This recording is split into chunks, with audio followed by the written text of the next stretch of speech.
Alrighty. Moving along. Thanks for waiting, guys. We are on to Paladin. Oh, do we want to discuss the state of Warlock real quick? Yes, Evenlock is a great deck. Zoo, miserable. It beats Hunter, though, so people play it.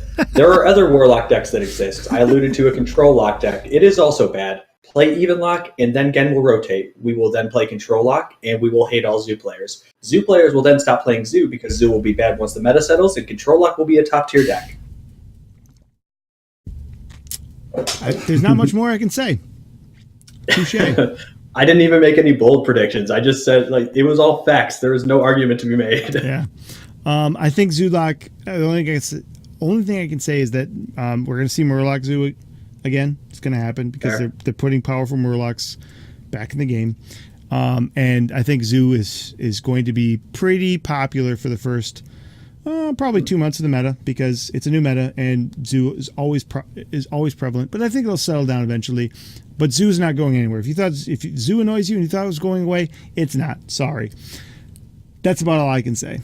Oh, one more thing. I forgot to. I put together a shell of a hand block deck before all of these cards came out, and I want to drop that into your Twitch chat. Please do. I would, but my phone died, and I can't log into Twitch without my phone. So okay. So in that case, if you guys want to check out his shell deck, go to my Discord. Check out X's Discord. I will put a link to your Discord in the next time you start talking about something. Okay. Or you can my Hearthstone top decks because that's where I build them all. But yeah. Anyway, we're going to start on to Paladin if you don't mind, Mr. Azrael. Go for it. I'll drop your link in while you're doing that. Cool. And mind you guys, it's a shell and not all the cards were revealed when I built it. I built it a few days ago, but I think it's a good place to start. So the first Paladin card we're going to cover is called Desperate Measures. It's a 1-mana card that reads Twin Spell. Cast a random Paladin secret. Okay, guys, if you didn't want to choose which bad cards to put in your deck, don't worry. The automatic deck builder will do it for you. And if that's not good enough, you also have Desperate Measures. To play this card, you have to be pretty desperate. I don't understand why they want to push Secret Paladin. When Secret Paladin was a deck, everybody hated playing Hearthstone. I think that with Odd Warrior rotating out, that we need something else to hate, and Mysterious Challenger is going to be the next card printed. So it's just bad, It's bad. Yep. There's a reason why it's first. Of all of the classes to get a random secret from, Paladin is the worst. There's a reason why they cost 1 mana. They typically have 1 or 2 decent ones, and one of those is basically a standard secret, which is Noble Sacrifice. And that's not even always good because it's easy to play around. This card would be better if it said cast a random warrior secret. This card would be playable if it was 0 mana. Barely, and only because it has Twin Spell. Exactly. It's going to see play because Secret Paladin's an archetype right now. So it's going to see play. That doesn't mean it's good. It just means that they're trying to keep the archetype going. I don't think it's particularly strong, and I'm not really excited to see it. I don't really like Secret Paladin. I think Secret Paladin has been done in the past, and I think it's left a bad taste in everyone's mouth. And I think it's uncreative that they're still trying to push this forward. And I think it's just a weak way to put this on a Paladin spell. This could have been on a lot of things, and they put it on this. And I just don't like it. I think it would have been cooler if we saw a Paladin twin spell that was like, give a minion Divine Shield. That would have been cooler. But nope, we got this instead. I think it's very unlikely to see play. Outside of people trying to make it work in Secret Paladin, but that's just more of the same. I give this card a 2. It won't see 0 play, but it's not going to see much play. I've got to give it a 4 because I think that it might. Okay, so before everybody stares at me with these ridiculous looking eyes, I want to let you know I don't actually think this is good, but I'm going to put it in Wild Mechathune Paladin because Here's how you get this to go off. Okay. All right. Sorry, I'm not even gonna go to it. It's a whole convoluted thing with a bunch of secrets, one mana cost spells, Skulking Geist, and then you have to kill off your Mecha'thun earlier in the game, and then you use Kangor's army in order to resurrect your Mecha'thun and one of the missile launchers, which is the mech that deals 1 damage to everything. You then play quality. You can't do that anymore because quality costs 4 mana. So never mind. This doesn't even go there. It was a good idea up until you realized the quality got nerfed. Moving on, we have, I think it's almost becoming ubiquitous that Paladin gets a weapon every set now. Which is ironic because Rogue barely got a weapon every set. But anyway, we have the Paladin weapon, 2 mana, 2/2 weapon, Mysterious Blade, Battle Cry. Big shocker, guys. If you control a secret, gain +1 attack. So if you played a secret on 1, which God knows every Paladin wants to play a secret on 1, and you had this in your hand, and your secret didn't get popped on their turn, then you can get a slightly better version of Fiery War Axe. You can get an unnerfed Fiery War Axe if you meet 4 conditions and put a bunch of bad cards in your deck. Worth. How does this compare though in a vacuum to Headhunter's Hatchet? It's worse. It is considerably worse. The +1 attack is nice if you can get it to come off, but I would rather have on turn 2. I'd rather have a weapon with that extra durability on it because it allows you to control the board better. I'm 100% on board with you, dude. Like, this card doesn't make this card doesn't really make me feel any emotions. I'm not like I got really mad at a lot of cards, and I get really excited about it. I just have nothing for this. I'm sorry. Like, I love Paladin as a concept. You guys know I'm soft on Paladin in general, even if I don't like the class in WoW in Hearthstone very much. I always like to see interesting Paladin cards because of my emotional connection to Paladins. And you talked about feeling things. This card just makes me mad because it's like, I mean, I get there's got to be filler cards in every pack, but this just gives people an incentive to play a bad deck, or it gives people an incentive to try to make some sort of aggressive weapon Paladin work, and neither of those are going to be good. Otherwise, it's just a dead card, and it's not even a fun dead card. It's a very boring dead card. I get it. There's got to be the filler cards, and guys, this is one of them. I'm gonna give it a 3.5 though, because it's gonna see a little bit of play just because it's a 2 mana 2/2 weapon. No, it's bad 1. That's my argument and all of my proof. I don't honestly, I don't disagree with you. I just know that people are going to try to make this work. Okay. So I know I've talked a lot of smack about secrets. Mm-hmm. Well, even a bad card design every once in a while can get something kind of right. And I think this secret has some potential. So the next card we're going to look at is the 1 mana secret, Paladin Secret, Never Surrender. And it says, when your opponent casts a spell, give your minions +2 health. Now, in a meta where we have looked at 60% of every card we're looking at is a spell, this card seems good. It seems good to play. You're not playing this on turn 1. You're probably not playing this till like turn 4 or 5. But when you've got 3 or 4 minions on the board and you play this going into just about any class, because again, lots of them have secrets, it's a good way to give your minions a little bit of extra oomph to allow you to, you're playing this in a mid-range or a control deck, but it gives them a little bit of extra oomph to help you control the board. That is the best argument that I can make for this secret. Is it a great secret? No. Is it a good secret? Yeah, it's pretty good. But I'm not like super excited about it. It's just, of all the Paladin cards we've seen, this is the first one I look at and I go, yeah, it's okay. Thoughts? This is the best Paladin secret next to Noble Sacrifice. So it's bad. Yeah. Yeah. Because at first glance, it seems really powerful. Because you think about Cold Light Seer, which gives all your Malex +2 health, which when that gets played against you feels devastating. You think about when you first see it, you're like, oh, well, even Lock's not going to beat Odd Paladin anymore. But obviously, both of those are rotating. And Defile's rotating, so that's one of the arguments. But don't worry, it'll help you out against the Hellfire, which is no, just kidding.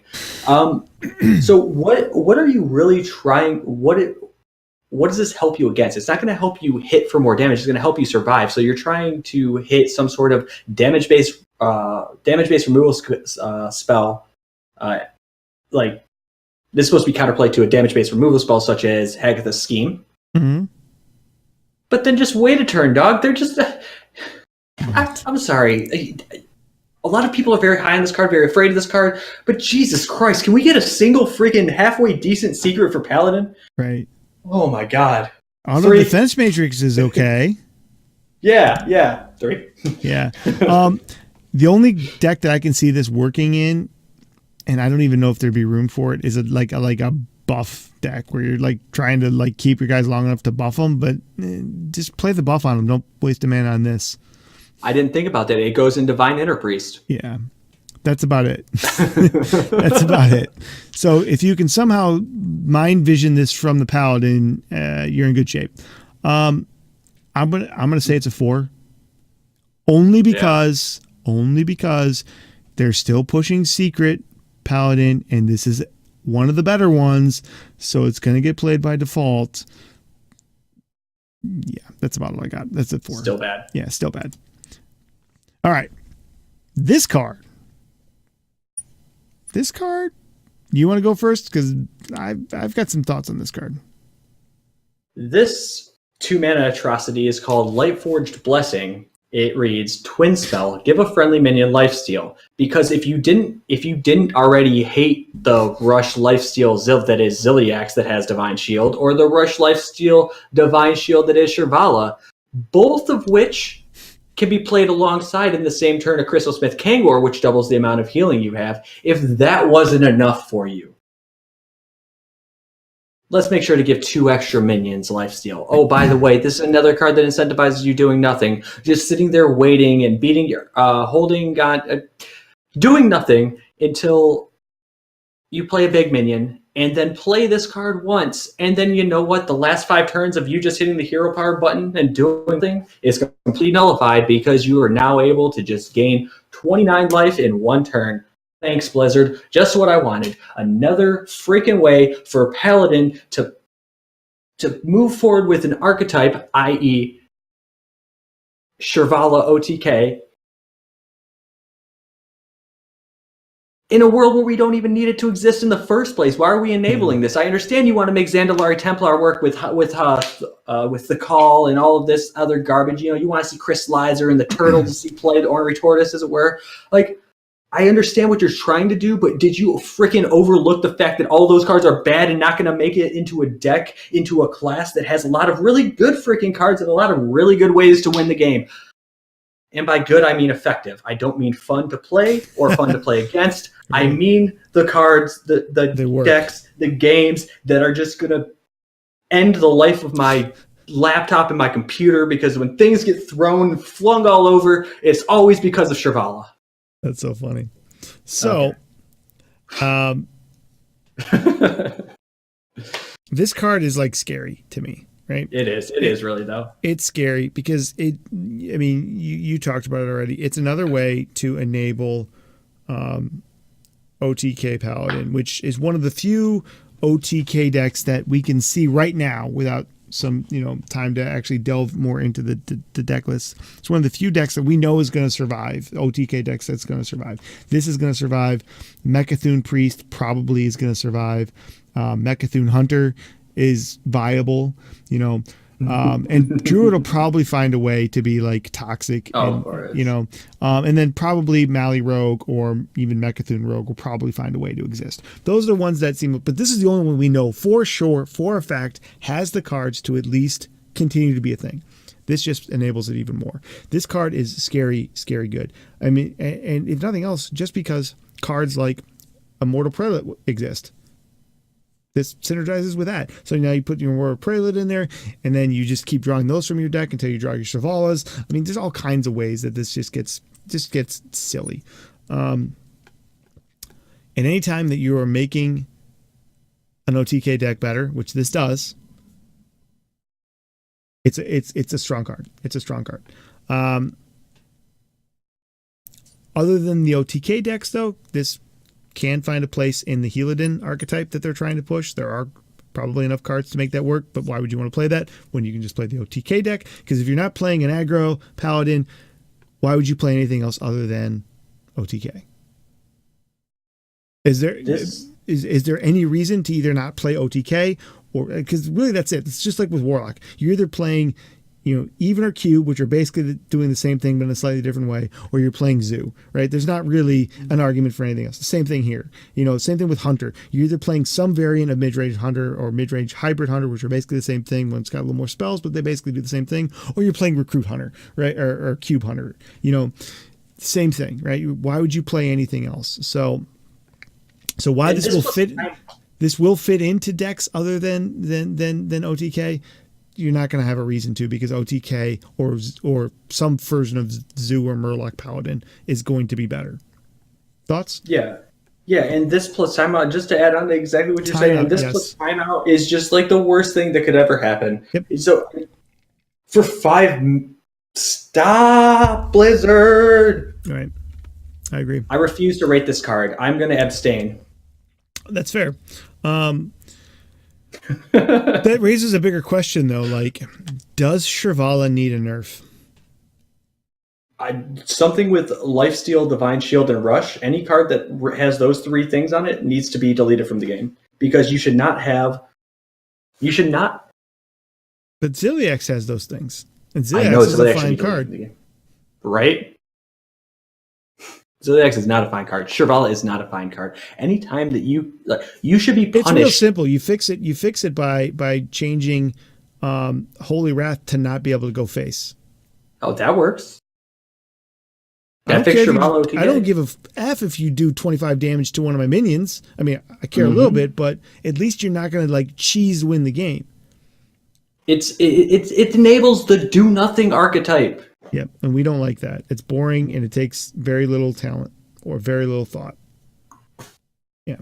All right, well, if you're not going to rate it, I'm going to rate this card. Just because of how terrifying this card is, it's going to see play in a lot of decks. People are going to put it in decks it doesn't belong in, because they're not going to know how to answer things like Zoo or Aggression. So they're going to put this in their decks where it doesn't belong, just because, I can put this in my mid-range or my aggressive deck to beat mid-range Hunter because it lets me heal up. So you're gonna find it in decks it doesn't belong in, but because it's gonna enable OTK decks, it's gonna see a lot of play. This card is terrifying. It's a 7.5 out of 10. We both got so angry at that card. Oh yeah, I hate this card, and I want Control Paladin to be a thing, but the only Control Paladin that exists involves Shrivala. So, are you seriously not voting? Because I'll move on.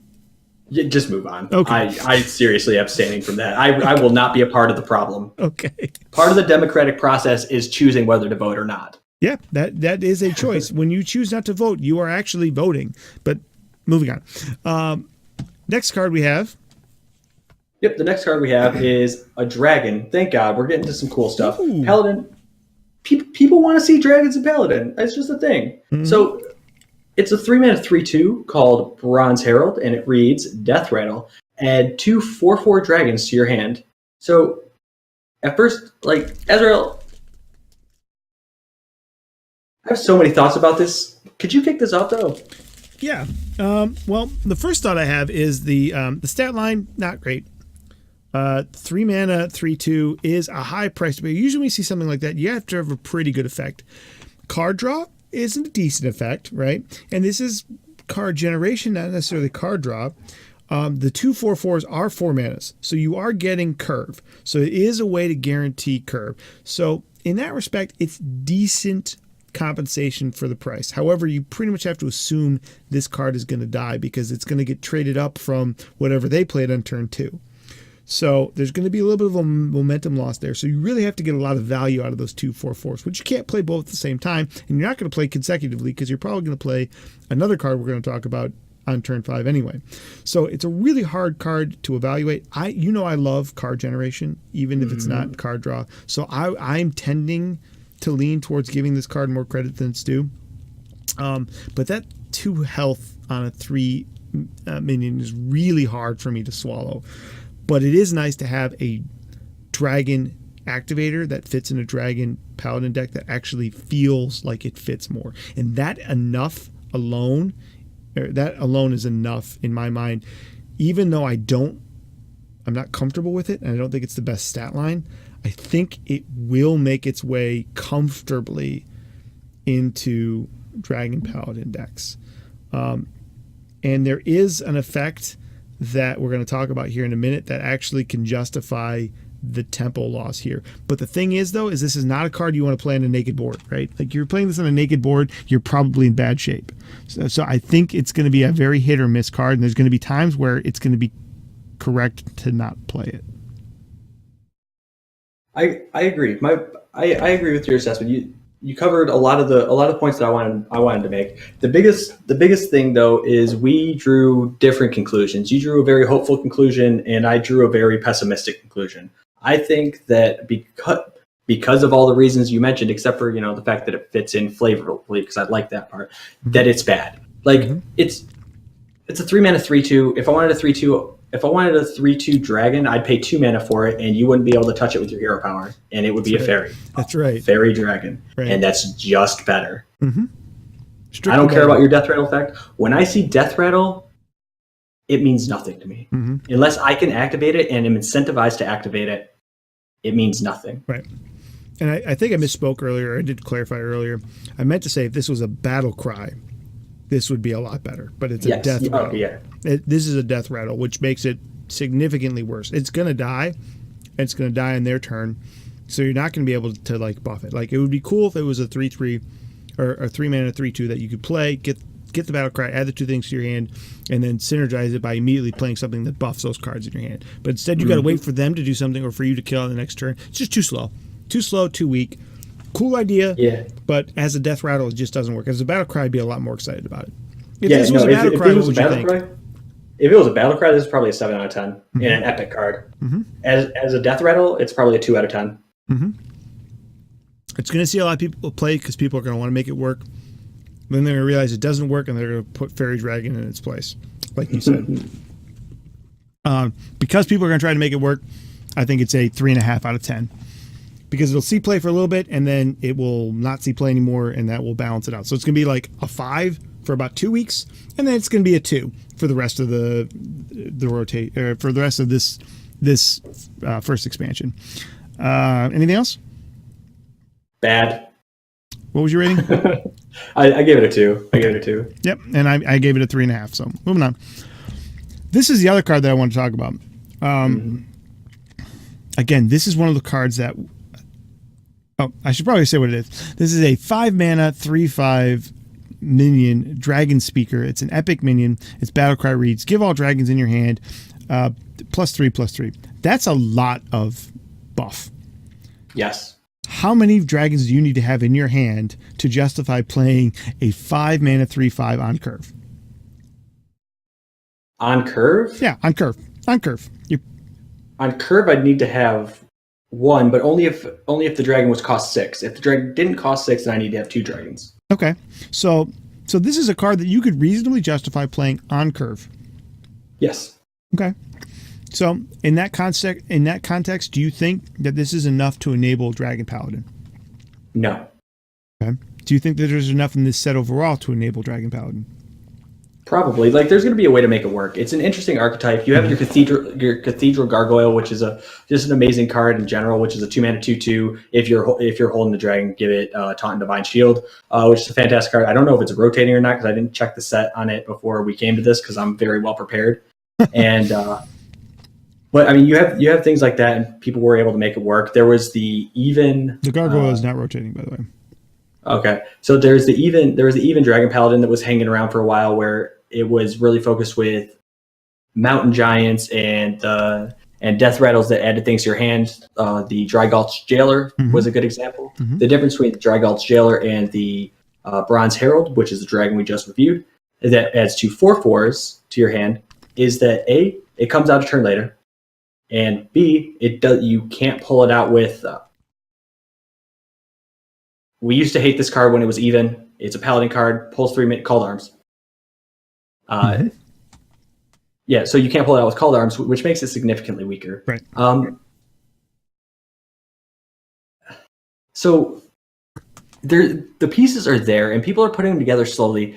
Excuse me, I kind of got wrapped up in my own head for a second there. There was 2 different distinct dragon archetypes that we played over the past few months, and both were close to being successful, but then people stopped playing it because they liked Paladin. They just played Odd Paladin instead. I mean, like the problem is when you're trying to enable this sort of archetype, you're going to enable it for people who really like dragons. Kibler is going to make a Dragon Paladin deck. He's going to make it popular, and it's going to be halfway decent because he's a good deck builder and B, a fantastic player. People are going to watch him play the deck and going to learn how to play optimally because he won't be playing close to optimally. He's once again fantastic player. Yep. But damn it, it's not going to be a good deck. Correct. People are just be playing a bad deck well. Yep. And that's the thing is like, again, this is the same thing we learned from a year of Even and Odd Paladin, that why would you want to play any other control paladin when Even Paladin serves that purpose? And why would you want to play any other paladin other than Even Paladin when the best one to play is Odd Paladin? So why would people want to make a mid-range or control-y dragon deck work when there's going to just be a Smork deck and there's going to be what? Yeah, nothing. There's just going to be nothing. I feel like there's so many cards that are just like they're trying so hard. Blizzard's trying so hard. Mm-hmm. Well, I think that's an interesting point that you make, because it feels like their hope is that if they make interesting archetypes that work, and these archetypes will work. Silence Priest will work. Dragon Paladin will work. There's enough now to make these things work. So they think that if we make them work, they'll become the meta. But that's not how it works. What'll happen is those will become the meta at rank 15, at rank 20, at rank 10, at rank 5. Anytime you get out of that first tier of each plateau, though, then the best deck that there is to play will win. The best version of that deck will win. So you'll see Dragon Paladin played and Secret Paladin played for fun at rank 5, but then whatever the most aggressive one is going to be the one that you see after that, or the most oppressive one in OTK, right? Like, these decks will just not get played outside of plateaus because they're not going to be good enough. They might be fun, but they're not going to be good enough. So all you're really doing is enabling people to have fun once they hit a plateau. Am I wrong? No, you're 100% on point. It's a casual card for casual players. That's why I'm very not interested in the card personally. What do you give it?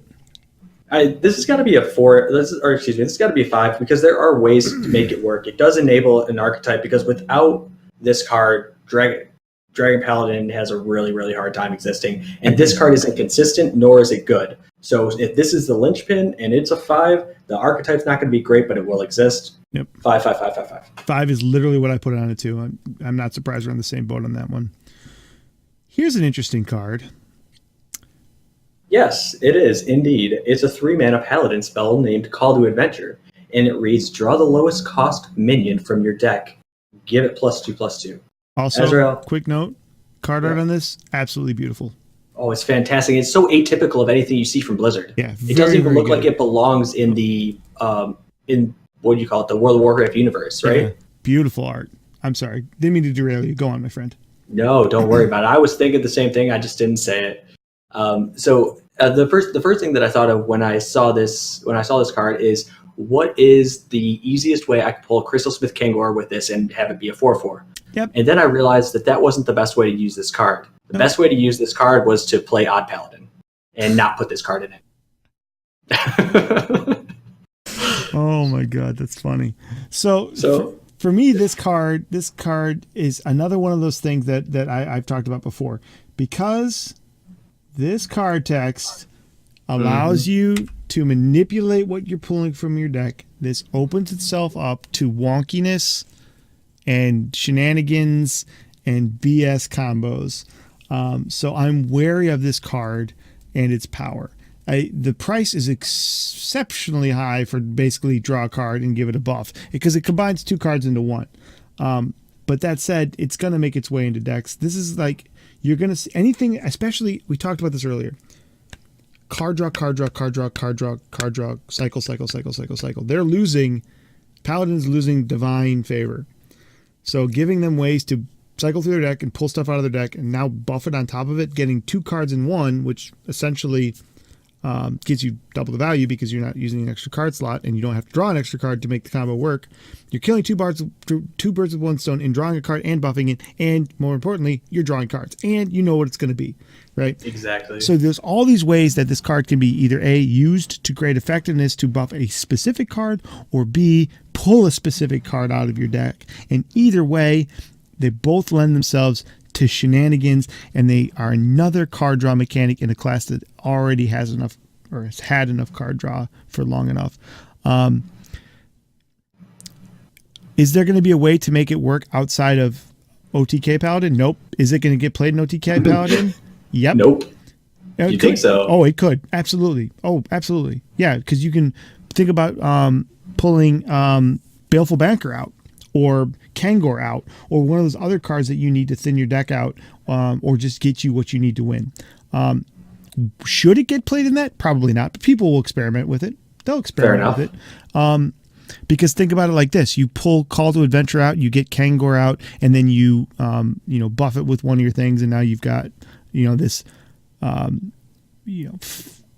5 mana or this 3 mana card that you've buffed 3 or 4 times that heals 5 or 8 every time it hits something, and that's enough to sustain you because you no longer have your Death Knight to keep you alive with the weapon healing or something like that. I mean, it's a worst case scenario, but these are the kind of things that I think about. So it's an interesting card, but to me, there's a little asterisk next to that where interesting becomes terrifying because it can be manipulated in what it pulls out of the deck. So I actually think that it's bad. I don't think anything that it could realistically pull out would so personally, I can't imagine it. So the Kristen Smith Kangor obviously is the first thing that comes to both of our minds, anybody's minds when we look at this. But man, maybe I'm just being too hopeful, as maybe I'm starting to become the optimist. Yeah, exactly. So it's Secret Keeper, then you're trying to manipulate it harder. So you go Bellringer Sentry. Maybe we just front load it with spells, and so now we're drawing more. We're drawing to draw, and it's a 5/6. So this is sounding okay. So what if we pull Zandalari Templar? What if we pull? We're trying to find all of these low-ish cost things, but then we need to fill out the bottom of the deck with spells. Yeah. Oh, Immortal Prelate. I didn't think about Immortal Prelate. This goes in the Immortal Prelate deck. That's totally going to exist now that Linessa is gone. Yeah. So I'm not impressed by this card, but yeah, really good point on the Immortal Prelate. I don't know why that didn't come to my mind immediately. There's just ways that this card is going to get experimented with, and it might not be optimal, but it's going to be one of those cards where it's like it's going to work against you, and you're going to be like, the one time it works is the time that I'm on the frickin' boss fight to get to rank 2, and you're going to lose to it because somebody's going to hit the nuts with this card, and you're going to want to punch your freaking monitor. Or you do just punch your monitor. There's that, but I own 7 monitors just in case. There you go. So you can punch 6 of them and be fine. That's still right. Streaming. That's right. Still streaming, still screaming. I'm going to be honest with you, guys.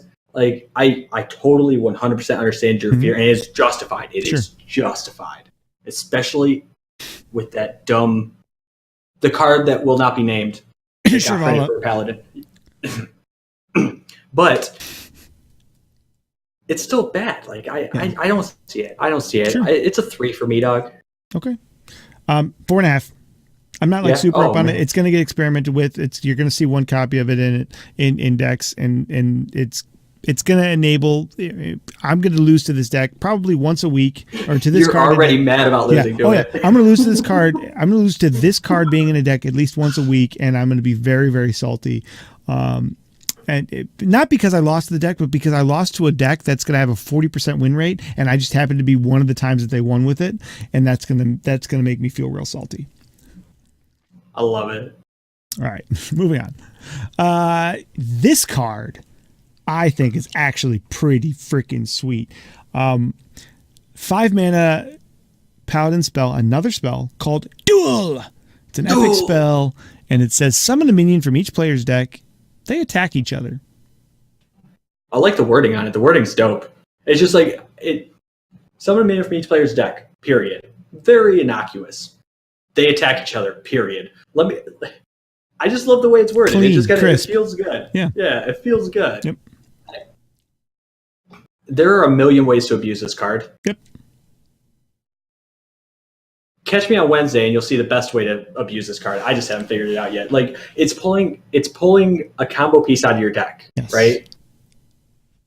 There's ways to manipulate it. You can choose exactly what it is because it's a minion, and we have a lot of garbage spells in Paladin. Like honestly, why wouldn't you play this card? I'm sorry. Why would you play this card? I said it right the first time. Damn it, Tim. Why wouldn't you play this card if you were playing a mid-range or longer range deck? Mm-hmm. I like this card because it does what we've been missing in the meta for a long time, which is it's a disruptive card. It pulls their combo pieces out and allows you to deal with them before they can get the combo off, right? So extreme scenario, but just hear me out. You've got a poison minion in your deck, and they've got Malagos. Now they no longer have Malagos, right? And their OTK combo is gone. They've got Shrivala. You pull it out of the deck, their bubble gets popped, then you trade into it with something else, and it dies before they can baleful it back in their deck. There's all kinds of ways where this dream scenario can work. And there's a couple of cards we're going to see later on that also are disruptive as well. I like the fact that they're adding disruptive cards. I think disruptive cards have been needed to exist. It's one of the reasons why combo and OTK decks have been running rampant for the last year, is because they decided to stop printing disruptive cards and just let people do all the broken stuff that they want to do without you having any way to stop them. So for that reason alone, even despite the fact that there's going to be ways that people are going to break this, are going to abuse this card to do oppressive things, people are also going to be able to counter that with the same card when they play it against them. So, and it's worth noting you can run 2 copies of this card in your deck. Yep. 2 copies of this, 2 copies of the other card that pulls cards out of your deck, and 2 copies that pulls the spells out of people's deck too. So there's going to be lots of ways to mess with people's decks, and that's not even counting ways to bounce them back into your hand or make copies if you wanted to. Mm-hmm. And what set is Faceless Manipulator from? Classic. So are you telling me that you could duel and then Faceless Manipulator? 100%. Whatever survives. That seems pretty rude. Can be. I don't know. There's so many good possibilities with this card, man. However, at the end of the day, it's always just going to fill a niche slot. You can abuse it, but it won't be the best card Paladin has to abuse. And for that 100%. reason, 100%. For that reason, it can't be better than a 5. I would actually make the argument that this card will be, because it does basically the same thing, but just for you, will be easier to abuse than this card. This card will be more for disrupting, I think. And this is going to be more in I think it's going to be more in control decks and even mid-range decks that are designed to the same ones that are going to be playing Mojo Master Zihi. They're trying to prevent you from doing the shenanigans that you want to do. So you run one of these in there or something like that, along with a Mojo Master or something like that. I can see that. I think this card is going to be about the same. I originally had this at a 6, but I'm going to dial it back to a 5.5 because I think I was a little too eager when I was doing these ratings initially. In the fact that it was a disruptive card, but I also think that not thinking about it now, it's going to allow the person that plays the duel to do some shenanigans as well. So it might, it can counter them, but can also create scenarios. So it changes my rating just a little bit, but I'm about the same as you, 5.5. Commander Rissa. This card has some of the most interesting art that no matter how long I look at it, I just can't seem to figure out where part of her ends and part of her begins. So we're not going to be concerned with which part of her is inside and which part of her is outside. So Commander Rissa is a 3-mana 4/3, which is already a good stat line. And it says your secrets trigger twice. Never mind, the card's trash. Next. Yeah, I don't have a lot to say on this one. This one basically requires you to draw it and play it and have it live. Okay, so yeah, you play it and you've got what? Noble Sacrifice? Okay, so you get one that absorbs the hit that's meant to kill her. The other one just becomes a 2/1 on the board, which yay. And then you just kill it with the other thing, right? Or auto defense matrix. Okay, it can only trigger once. Don't worry, it'll auto defense matrix you twice. Yeah, no, it won't. It'll auto defense matrix what? Her and one of your noble sacrifice minions? I don't even know. I don't even know how that'll work. Look, well, how about this? What if you hit from Hidden Wisdom because the opponent's going to play 3 cards and none of them are going to kill Commander Rissa? Congratulations, you draw 4 cards. That's a lot of work. That's a lot of work with a lot of crappy cards in your deck to make some very extreme shenanigans work. This card right now is blah. The only way this card I think is good is that you can find a way to cheat it out of your deck. And I don't mean cheat it out of your deck with this guy or this guy because that costs mana. I mean cheat it out of your deck in a way that like Oaken Summons cheats it out of your deck, right? Where it's doing something proactive and gets this out. And even that still requires you to run this card, which is meh at best, and a bunch of secrets, which are sub-meh, except for like 2 of them. So, as legendaries go, this is one of the worst I've seen in a long time. This one's pretty bad. This one's right up there with the Hunter Mech legendary. It might be worse. Whoa, you're letting your emotions get the best of you here. Nothing has been worse yet than Oblivitron. So no, Oblivitron can actually get you some value with the fucking dragons. Okay, just saying. Fair enough. This one does, but that forces you to run dragons. But this one forces you to run secrets. But that one doesn't force you to play dragons. I would rather have those mechanical dragon summon the 7/7 dudes in my deck with the tools that Hunter has to activate them than this. Even in a secret Hunter or even a secret Paladin, I don't like running this card. Yeah, you can play good cards instead and like not have 2 noble sacrifices. I would much rather play the guy that turns my armor in my life into armor. He's a 3 mana 3/4. It's a call. Yeah, and it gets more value in the long run because you have healing almost in like 10% of your cards. But this might be good enough for Wild. I don't know Wild Secret Paladin well enough, but probably not. I'm sitting here over on this card at like a 4. I'm at a 2. Oh, are you at a 2? Yo. I don't think this card sees play right now. She's too pretty to be a 2. Yeah, and people are going to try to make her work for about a week and a half. Just like let's look at a similar card, a comparable card was what was his name? The Potion Master for the Hunter card.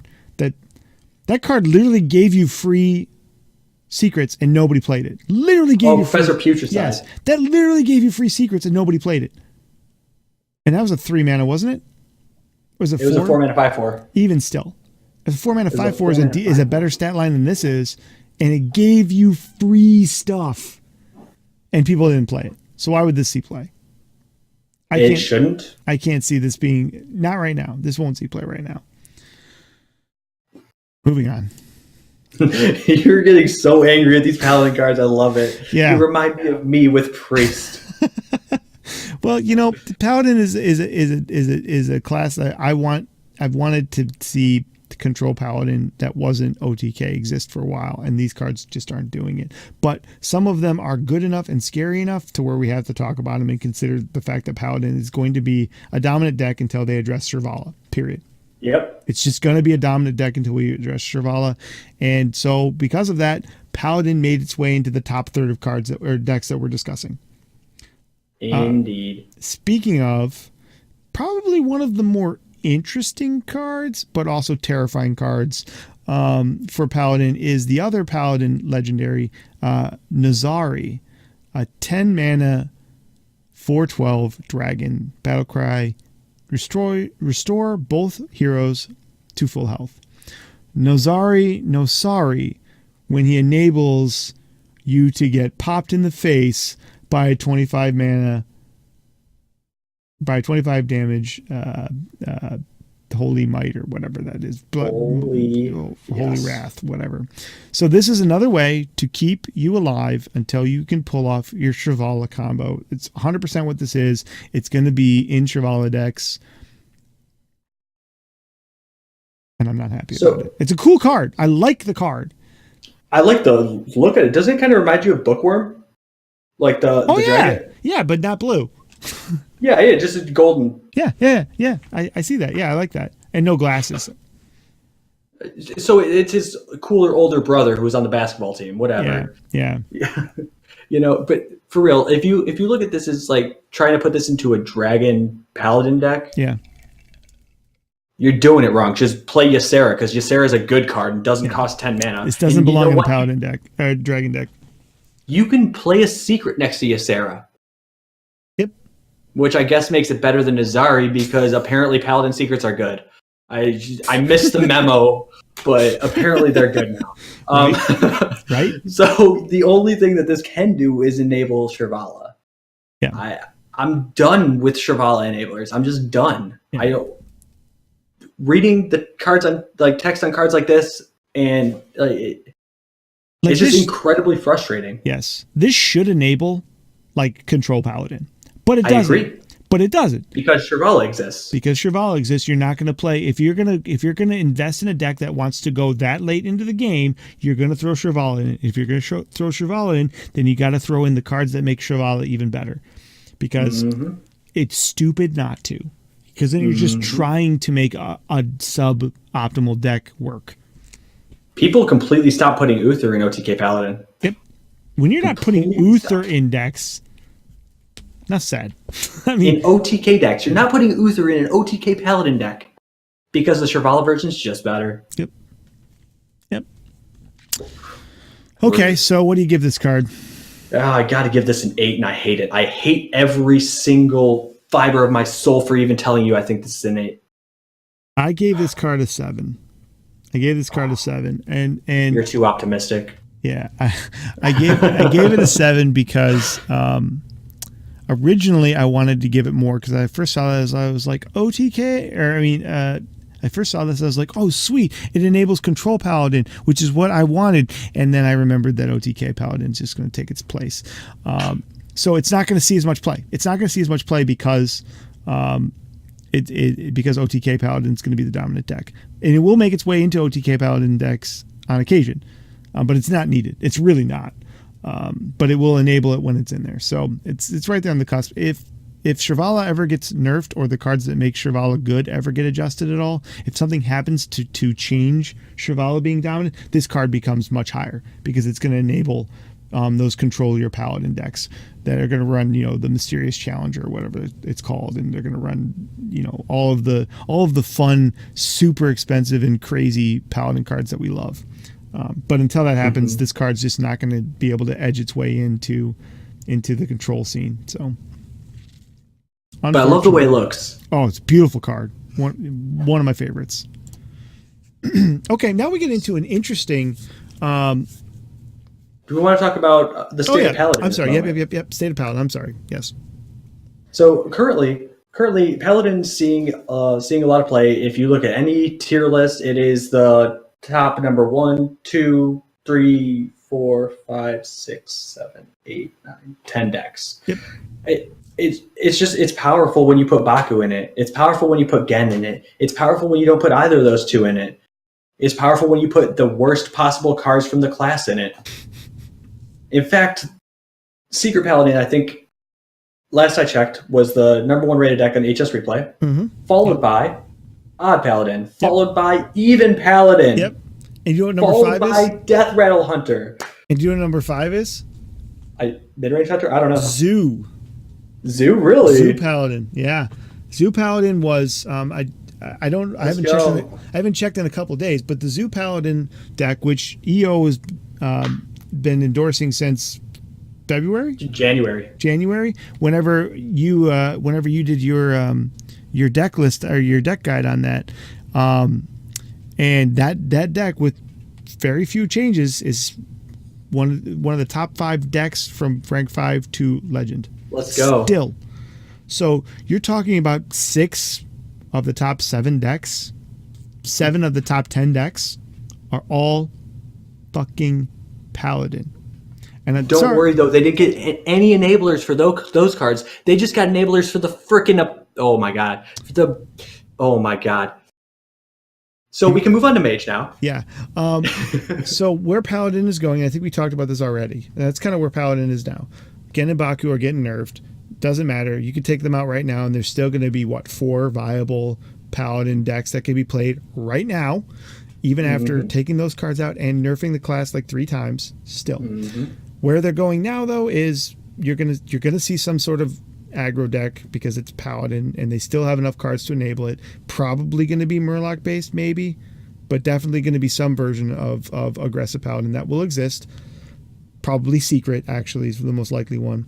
And then on the other end of it, you're going to see OTK, and OTK is going to be one of the top probably 5 decks for the next couple of weeks or months until they either nerf it or probably until they nerf it, because Traval is going to be really strong, I think, right now. So that's what I think. What do you think? Oh, yeah, it's gone. You heard exactly. I said everything I meant to say. Paladin is way too strong right now.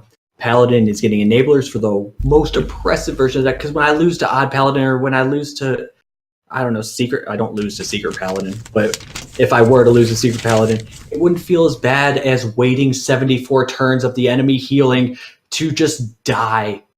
Fair enough. I hate it. Okay. So on to a better, more honorable class, Mage. Which is an interesting spot right now, which we'll talk about as we go on here. You want to grab the first card? Sure. So the first card that we're gonna go over is Ray Frost. It reads Twin Spell, freeze a minion. If it's already frozen, deal 2 damage to it. This kind of is reminiscent to Icelands, only it says minion on it. How does that change it? How does that change it, Az? Well, it makes it more utility. It's not going to see its way in any of the aggressive Mage decks. I can't see it making its way into the aggressive Mage decks, I should say. It feels like a filler card or a control card, but it doesn't make it into what Mage wants to be right now, which is a tempo/aggro deck, because that's what a lot of the cards I'm seeing point to. But this will make it into some sort of control Mage, I think. I take that back, actually. There's another card that this could synergize with. There's another card that this could synergize with, but by itself, no. With the synergy that it's going to have with another card we're going to talk about, yes.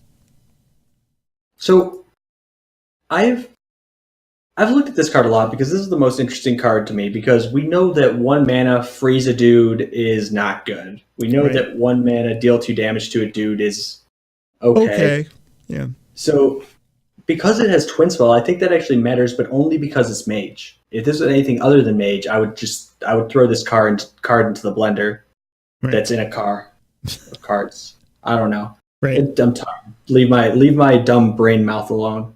So we slot this into the more aggressive decks. It synergizes with things like Luna, because when you play the Twin Spell, it's going to pop up on the right side of your hand, just as it will with Firefly. So if you play Luna, you're going to be able to freeze the board up, draw a card. No. That's actually not true. It's not true. No, with Twin Spell, it comes and goes from the same slot. Does it? Yes. Rude. Yes. Okay, never mind. This gets a lot worse then. No synergy with Luna. How do we make this good? I don't know. This has synergy with Mana Worm. This has synergy with... No, it doesn't. This has synergy... I'm just talking about cards that this interacts with in a positive way. It has synergy with Magic Toad. What's it called? One of the cards we're going to talk about here in a minute. That's the one where I think that this card gets interesting. And it also has synergy with Antonidas. Those are the situations where I think this card actually gets more interesting. So, Mana Cyclone, yes, Mana Cyclone as well. I was just pulling up the shell of my Beast Mage deck that I made for the expansion. That's running a 2/0 Frostbolt. So it's running it in tandem with the Vexcrow. So with Vexcrow, Khadgar, Ray of Frost, Conjurer's Calling, here's where it gets interesting. It runs the Henchclan Hogsteed that we haven't talked about, but it's a 2-mana 2/1 beast with Rush that leaves a Murloc behind. Yep. And Hungry Crab to eat the Murloc that the Hogsteed leaves behind. and gain a +2/+2. Also because Murlocs are just going to be prevalent in the meta. Yep. Also because it's a 1/2 worst case scenario and all the 1/3s are gone. And it's a beast. And it's a beast that synergizes with the Untamed Beastmaster. Correct. So it's got a lot of, like, the Hungry Crab. 6 synergies. Kind of looking sick in this deck, honestly. Yeah. Oh yeah, and it's a 2-mana 2/3. 1 mana. I'm sorry, 1 mana. 1 mana 1/2. Excuse me, but it becomes a 1 mana 2/3. Yeah, it's crazy good. Just like in this specific deck, in this specific meta, and it's a very tempo-oriented deck, I would say, more than aggro. And Ray of Frost is one of the enablers. It's got all the summon minions. And I think that this card can fill a role like that because it's able to cast multiple times. It's able to, meaning it can freeze multiple things or it can kill something, and that's.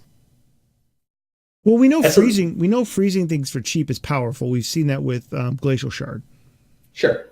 And it can work in aggro. It's just it has to be in. It can't just be thrown in there. It has to be in there with a purpose, especially considering the fact that Mage has a lot of powerful spells that can take its place if it doesn't have a purpose being in there. And the deck you're describing, that actually makes the card sound a lot more exciting than my first pass on it, because I was originally not very high on this outside of decks that use things like Mana Worm or whatever the toad is, or Mana Cyclone.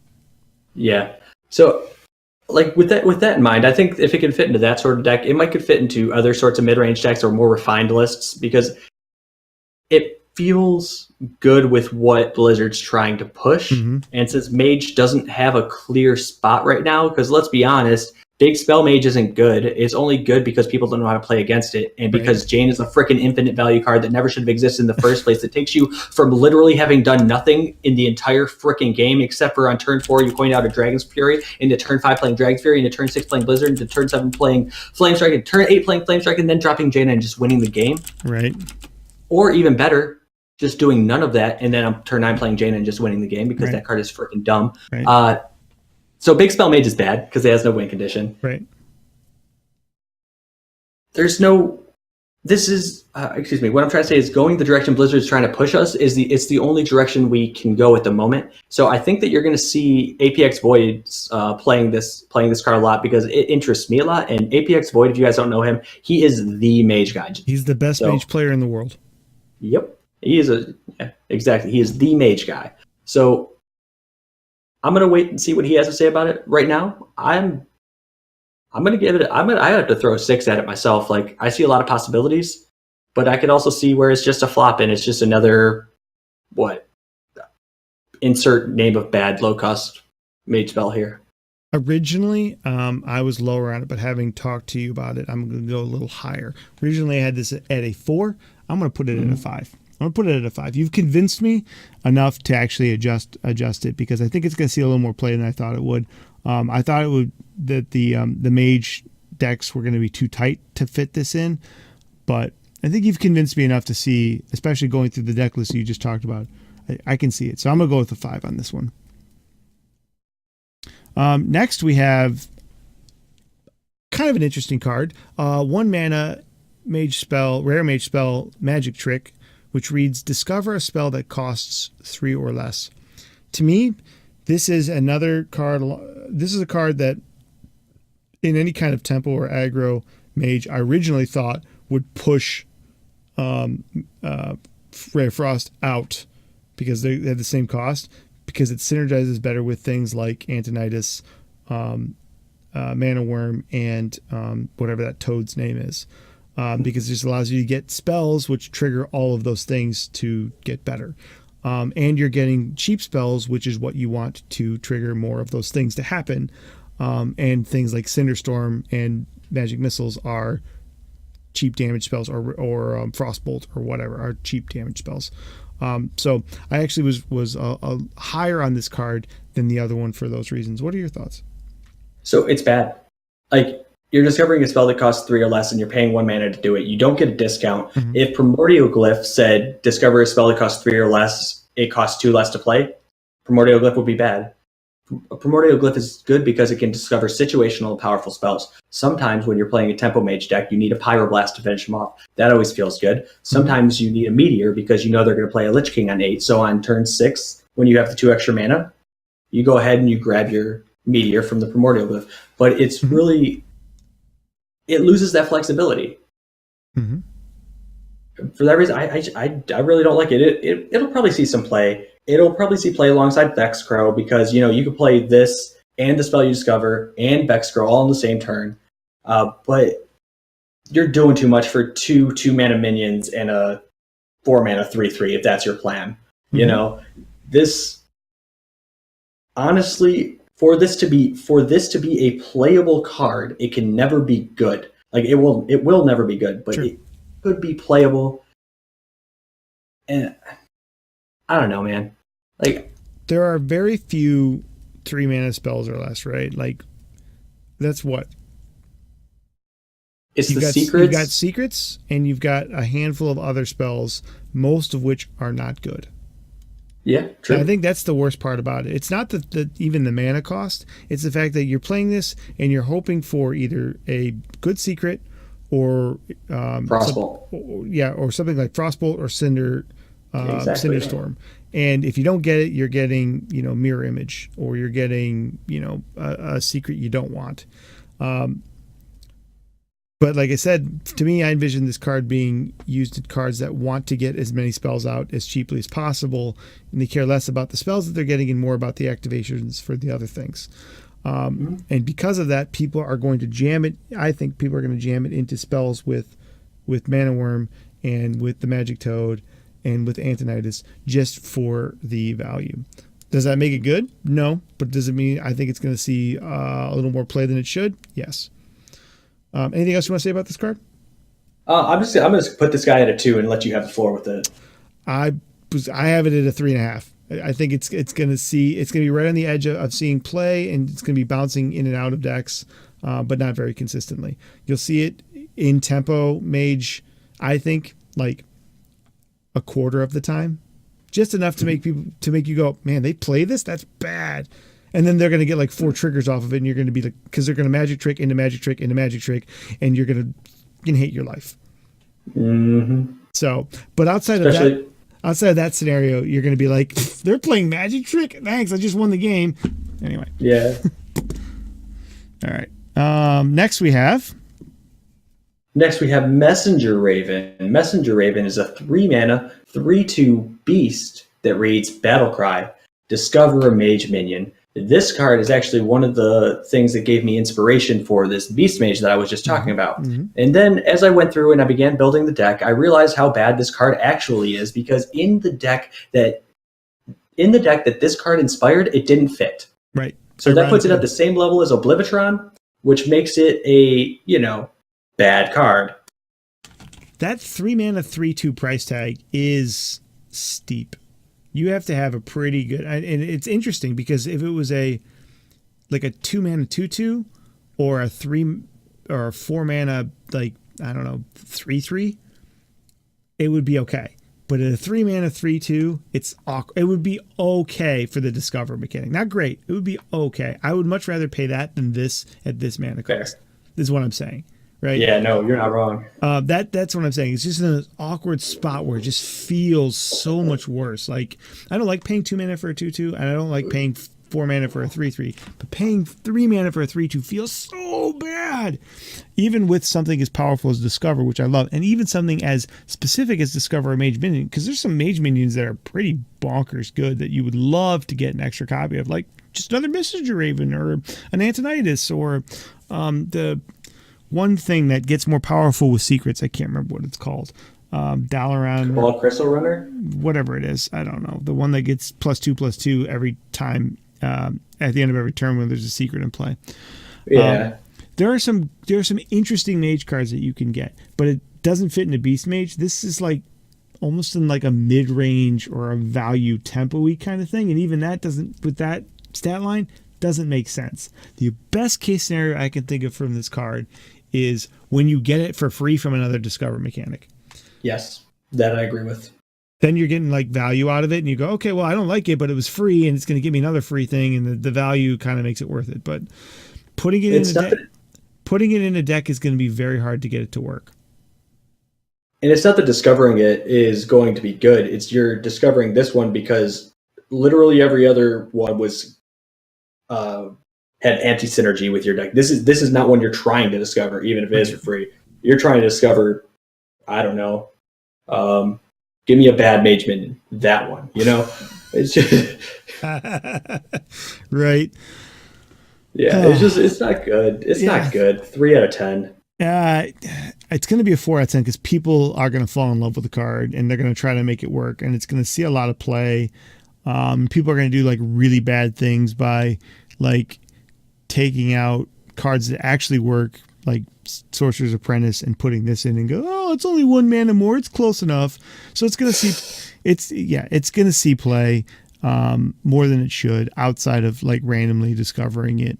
So that's why I'm going to give it a 4. That doesn't mean I think it is a 4. I just think it's going to get that enough play to where I have to rank it a little higher. So I like it for Arena. That's my last note. Yeah, it's pretty dope in Arena. Yeah. Oh, Power of Creation. Azrael, you want to take this? I know you have a lot to say about Power of Creation. I know it. Sure do. Power of Creation is an 8 mana epic mage spell that reads, discover a 6-cost minion, summon 2 copies of it. This is a card that I think it's a trap card. Yep. I think it's a trap card. I want so badly to see this card and go, ooh. But okay, what's the average 6-cost minion stat line? I would call it a 6/6 or a 6/7. Yep. If you want to be generous, call it a 6/7. Yeah, but so we'll call it a 6/6 because that's probably closer to average, right? Because it's not until like 7 and 8 mana cards where most of them start to get like that higher butt end, right? Like they're usually right about even up till about through 6. There's a couple in there like Ogre, but that's a vanilla card, right? So most of them, so basically you're getting 12 mana worth of stats on a discovered minion. The upside is you could discover something from another class that's really powerful, but mostly you're getting 12 mana worth of stats. Seems like it's pretty good, but it's a random card. I'd much rather have a consistent card that has slightly less pizzazz of this card, but is going to give me something more consistent that I want in this slot. To use current analogies, like, would you rather have this card in the current meta or Syndragosa or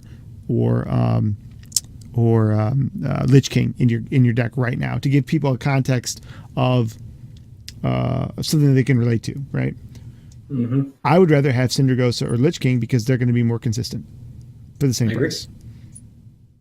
So when I look at this card, I was initially thinking about how bad it was because when I see 8 mana, when I see anything over 6 mana, you better be doing the world for me. You better be doing the world for me because I don't want to play 1 card in a turn.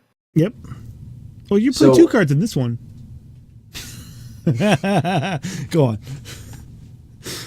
It's bad. Like, I want it to be good. So there's going to be times where it's good, though. There's going to be times where people play this and they're going to get something super good value out of it, and they'll be like, "See, this card works." But the vast majority of the time, it's bad. Yeah, I agree. I want it to be good, and when you look at summon mage or token mage, it's still not even good there.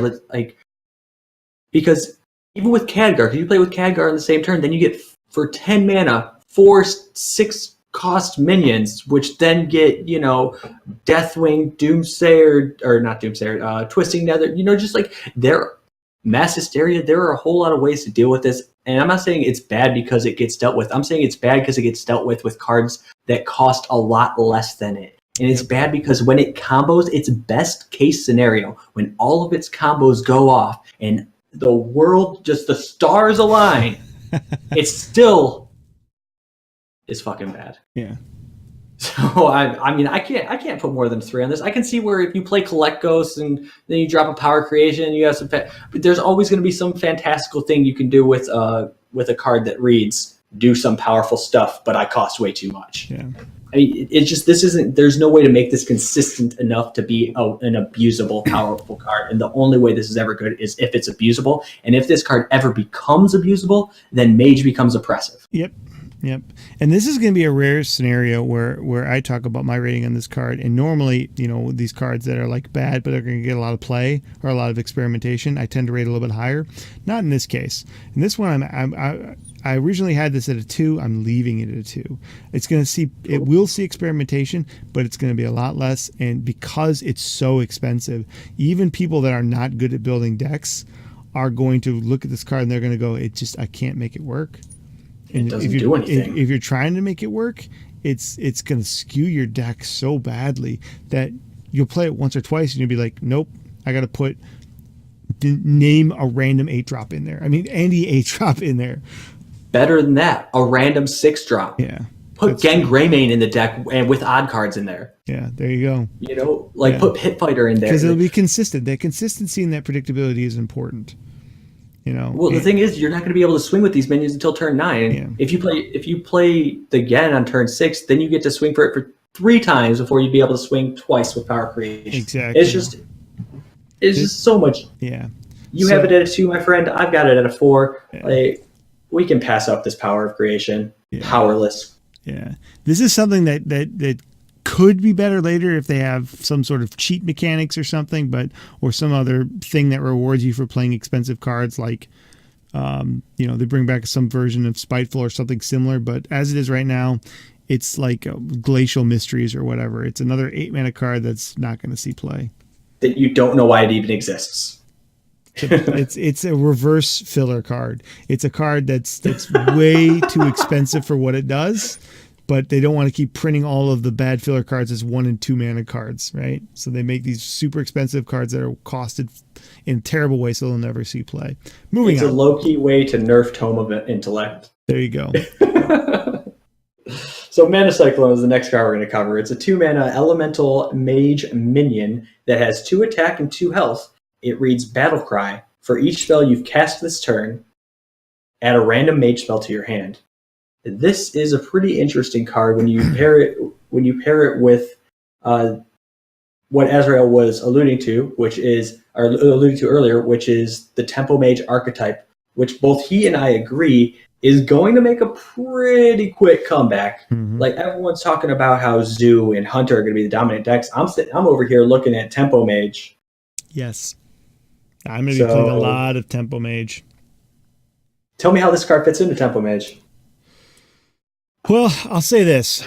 The thing that I look at this card and I go, okay, well, what do I need to get out of this card to justify putting it in the deck? Mm-hmm. 2 spells, probably. Yep, exactly. 2 spells. That's what I look at. If I'm looking for 2 spells, I'm playing this likely on turn 4 because I'm gonna play it with 2 magic missiles, or I'm playing it on turn 5 because I'm playing with the magic missiles and a frostbolt, or something similar to that. Anything more than that, you're not going to have enough cards in your hand because you're going to be playing them too fast. So you're not going to get, or you're waiting too long to play it and you're losing the value of having it. Other than that, its stat line is okay, but you're playing it more for its battle cry effect and just to have a body on the board than anything else. But I think it's a really powerful card overall. If you get 1 spell out of this, you're okay. If you get 2 spells out of this, you're ahead. Anything more than that's unrealistic.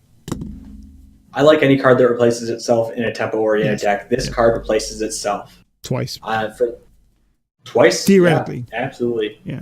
And it incentivizes you to be more aggressive with your cards. Because a lot of times playing a deck like that, you do have to be careful because you're like, yeah, I want to do this, but they got a couple of minions on the board, and if some of them, if damage gets split too much, then I'm either A, not killing their minions, or B, not doing enough damage to their face. But now you're incentivized to do it because you're just going to get them back.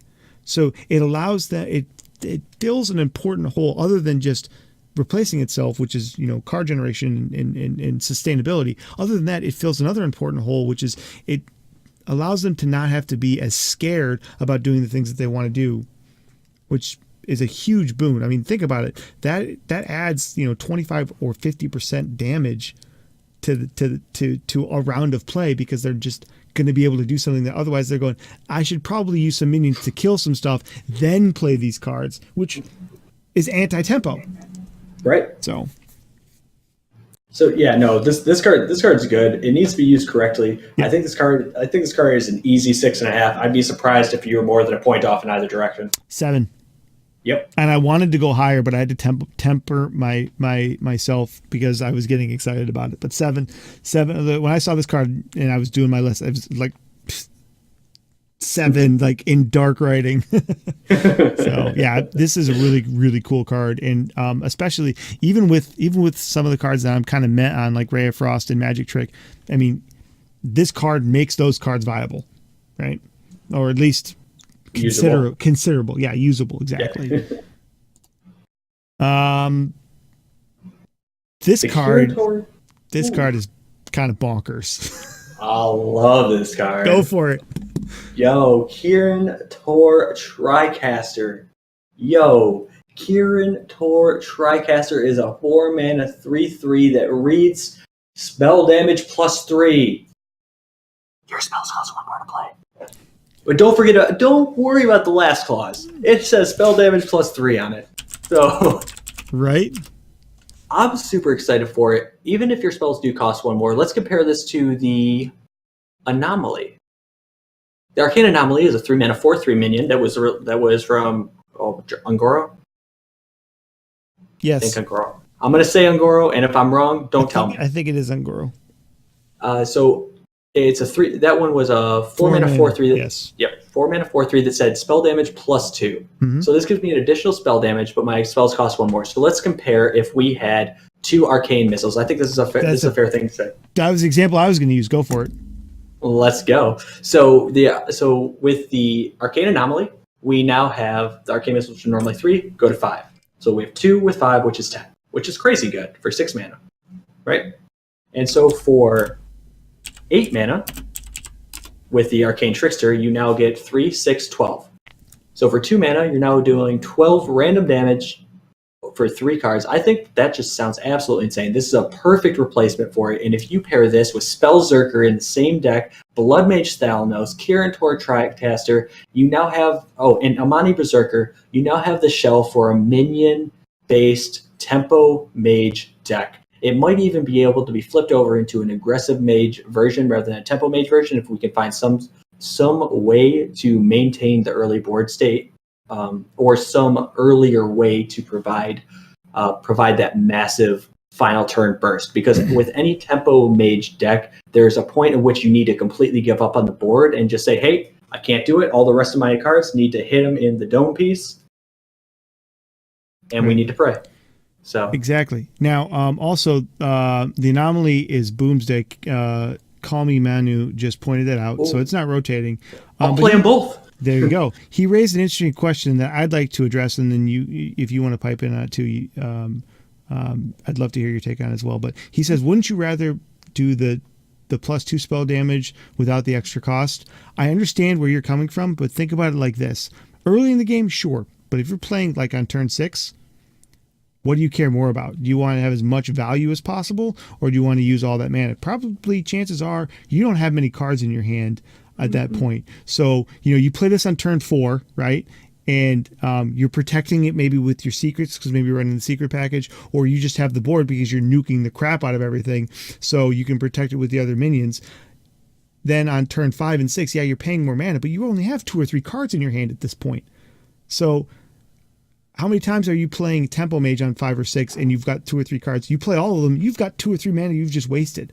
So it's situational, but generally speaking, again, using the Magic Missile analogy, if you play 1 Magic Missile, now normally costs 1 mana, now costs 2, and you literally get double it for free, right? Mm-hmm.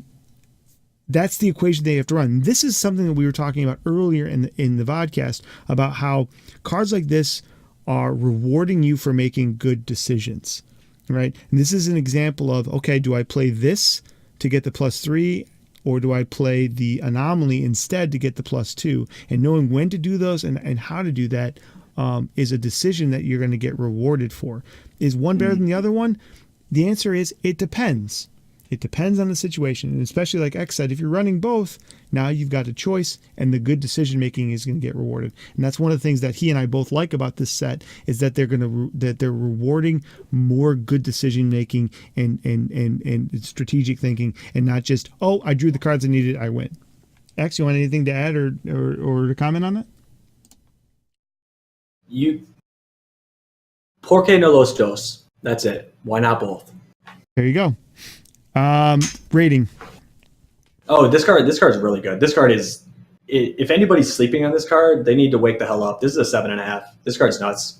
Yeah. In specifically tempo or aggro mage, this is an 8. Easy.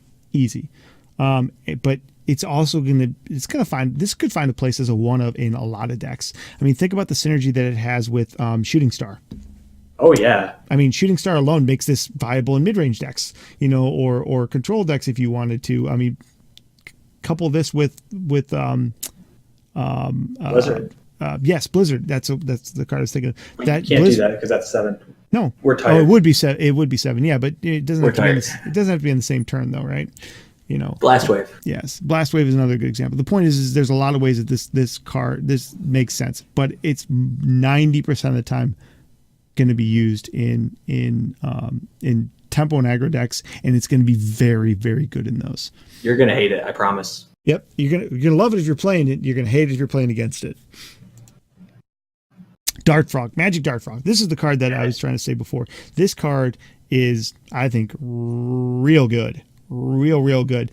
Magic Dart Frog is a 2-mana, 1/3 beast that reads, after you cast a spell, deal 1 damage to a random enemy minion.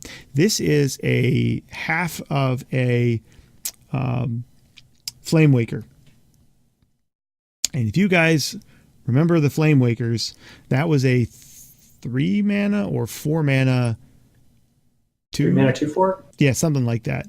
That whenever you cast a spell would deal 2 damage to a random target. That card was bonkers. That card was so good. This is a slightly toned down version of it, but it's still really good with all, in my opinion, with all of the twin spells and discovers and random spell generation. This card can go off. We saw it in the final reveal trailer. This card went nuts and was just doing damage like crazy. And if you get this card out or find ways to get copies of it, or you can protect it, like how much damage does this have to get out for free for this to be a super powerful effect? For this to be playable, it needs to deal 3 damage. For it to be good, I think it needs to deal 5. Okay. I would argue that with the twin spells that are available and the free and all the discover mechanics that are available, like you could easily, and the fact that you're gonna have coin half the time on top of it, you're easily gonna hit that 3 threshold. I think the average expected, just like with Mana Worm, it was not hard to get +3 attack on that. Think of that like this. It's the same thing with this. And the nice thing about it is that unlike with Mana Worm where you have to attack with it, this stays alive. And if you're coupling this with Mana Worm and Dart Frog, that could be a bonkers combination if you have the card draw in your deck for it. I think this card is just barely not good enough, honestly. Like it has a huge upside. Mm-hmm. Don't get wrong. Like its maximum potential is one of the highest that we've rated out of the mage cards, right? Sure. But I think on average, you're right. It's going to hit that 3 threshold where I called it playable. I think that on average, it does hit that threshold. But I don't want a 1/3 in my tempo mage deck. Fair enough. I mean, I could put this. I could see slotting this into the beast mage deck that I was talking about. Like that, it would. It's close. I almost put it in there. Like it's close. It's on that borderline for me. And again, this is my opinion. I am no way saying you're wrong because I see the potential power in this card, and it is scary. It's like Mana Worm is scary. Like you looked at Mana Worm as a card, and you're like, hey, this is a potentially impressive card. Then 4 years later, Blizzard decided to agree with you. I don't know why they waited 4 years, but so that's what this is. Yeah. but I don't. But because it comes pre-nerfed, I'm not really worried about it. It's like the fact that you have to play 3 spells and it costs 2 mana on top of that. I get a little hesitant. I would say I get a little hesitant with the card. Personally, for me, I see a lot of upside, but at the moment, because I'm apparently blind as a bat, I got to give it a 4.5 and no better. That's fair. I wasn't going to rate it much higher. I have it at a 6. I have it a 6 only because, or not only because, mainly because people are going to see this card and they're going to go, "That's free damage." They're going to throw it into their tempo decks. They're going to throw it into their APX rip-off beast decks, and because it's going to have that added synergy in there, it's going to see a lot of play. It's going to be obnoxious. I still see Mana Worm in tempo decks. This card's going to make its way into decks a lot, especially early on in the year of the dragon. Maybe next expansion it gets bumped out, or maybe it gets help and it's more ubiquitous. But I think because of how much it's going to get played with at the mediocre and like ranked 5 plateau, and people are just going to mess around with it. I think it's going to see a lot of play. So I'm a little higher on it though. Yeah, no, that's fair. That's fair. Like I said, it might even be better than that. I think this has the potential. I think this has the potential to be 13 years old. I think this has the potential to be a very, very powerful card. If I am underselling, if I'm underselling Ray of Frost and Magic Trick, if we are underselling Ray of Frost and Magic Trick, because of the value you can get from Twin Spell, or like the Magic Trick into a Twin Spell, or into a Magic Trick, or into a Magic Trick, into a Magic Trick. If those things happen frequently, and you get able to get off a lot of ticks on this Magic Dart Frog, it could be bonkers. There's a reason why it's 2 mana. Instead of 1 mana, there's a reason why it's a 2 mana 1/3 and not a 3 mana 2/4 or something like that. They tested this card because there's a fine line between making this card good and making this card oppressive. And they will always err on the side of bad. Hopefully. We hope. Never mind. They've learned that. Shit. Hopefully they've learned that lesson by now. Ixar, I hope you're watching. So the next card is Conjurer's Calling. It's a 3 mana. The next card is Conjurer's Calling. It's a 3 mana twin spell that reads destroy a minion, summon 2 minions at the same cost to replace it. What's interesting about this card is you don't just target your own minions with it. You can also target your opponent's minions. So if your opponent is playing a really, really good of X class or of X cost card, or if he buffed up a X card, you're able to deal with it. Now, obviously, that's not the ideal scenario, although this does screw up Priest's res pool. Thank God. That was the thing I was going to point out. Oh, yeah. You think I was going to miss out on it? Oh, I didn't think so. Yeah. Oh, hell yeah. This screws up Mage's Priest's res pool. But you're primarily going to want to use it on your own garbage, because you're playing Mage. So if you're playing minions, they're all garbage. Mm-hmm. It's facts, dude. No, I hear you. So yeah, go for it. So the thing I like about this card, just to play off what you were saying, was you can use it both ways. You can use it as an emergency removal, or if you're playing against a priest, you can go, well, I can screw up his res pool. But you can always use it as emergency removal to get through a pesky taunt, or to deal with some persistent card that's healing them up, or say rezzing their cards because they're priest and it rezzes one of their cards every turn, whatever the case is. The nice thing is that it doesn't punish you for putting a removal card in your tempo deck, right? Because as powerful of a card as Sheep is, it is anti-tempo, right? Sheep is so bad. Yeah, like in tempo decks, it's a powerful card, but not in a tempo deck. This is a card that allows you to do emergency removal, but can also be played in your tempo deck. So if you're playing another tempo or aggro deck, you can just duplicate your own guys and get more dudes on the board. But if you're playing, a mid-range or a control deck that has things that you need to deal with, you can do that too. Yeah, you're giving them 2 minions, but you don't care. You just want that threat out of the way so you can get back to their face. That reminds me of another card, since you were speaking of Flamewaker, that was historically slotted into Tempo Mage type decks. Yes. Polymorph Boar. How does it compare?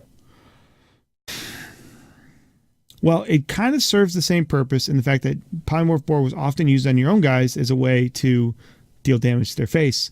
It's a power creeped down version of it in one respect because it doesn't have that pesky charge on it, but it's kind of better because you can get more value out of it when you use it on your own guys. So I like it more, even though it's less proactive. But I love it because of the fact that it does what we've talked about before, the fact that it has a reward for making good decisions. And better yet, a punishment for making bad ones. Correct. And it's also a twin spell, so it has a lot more value.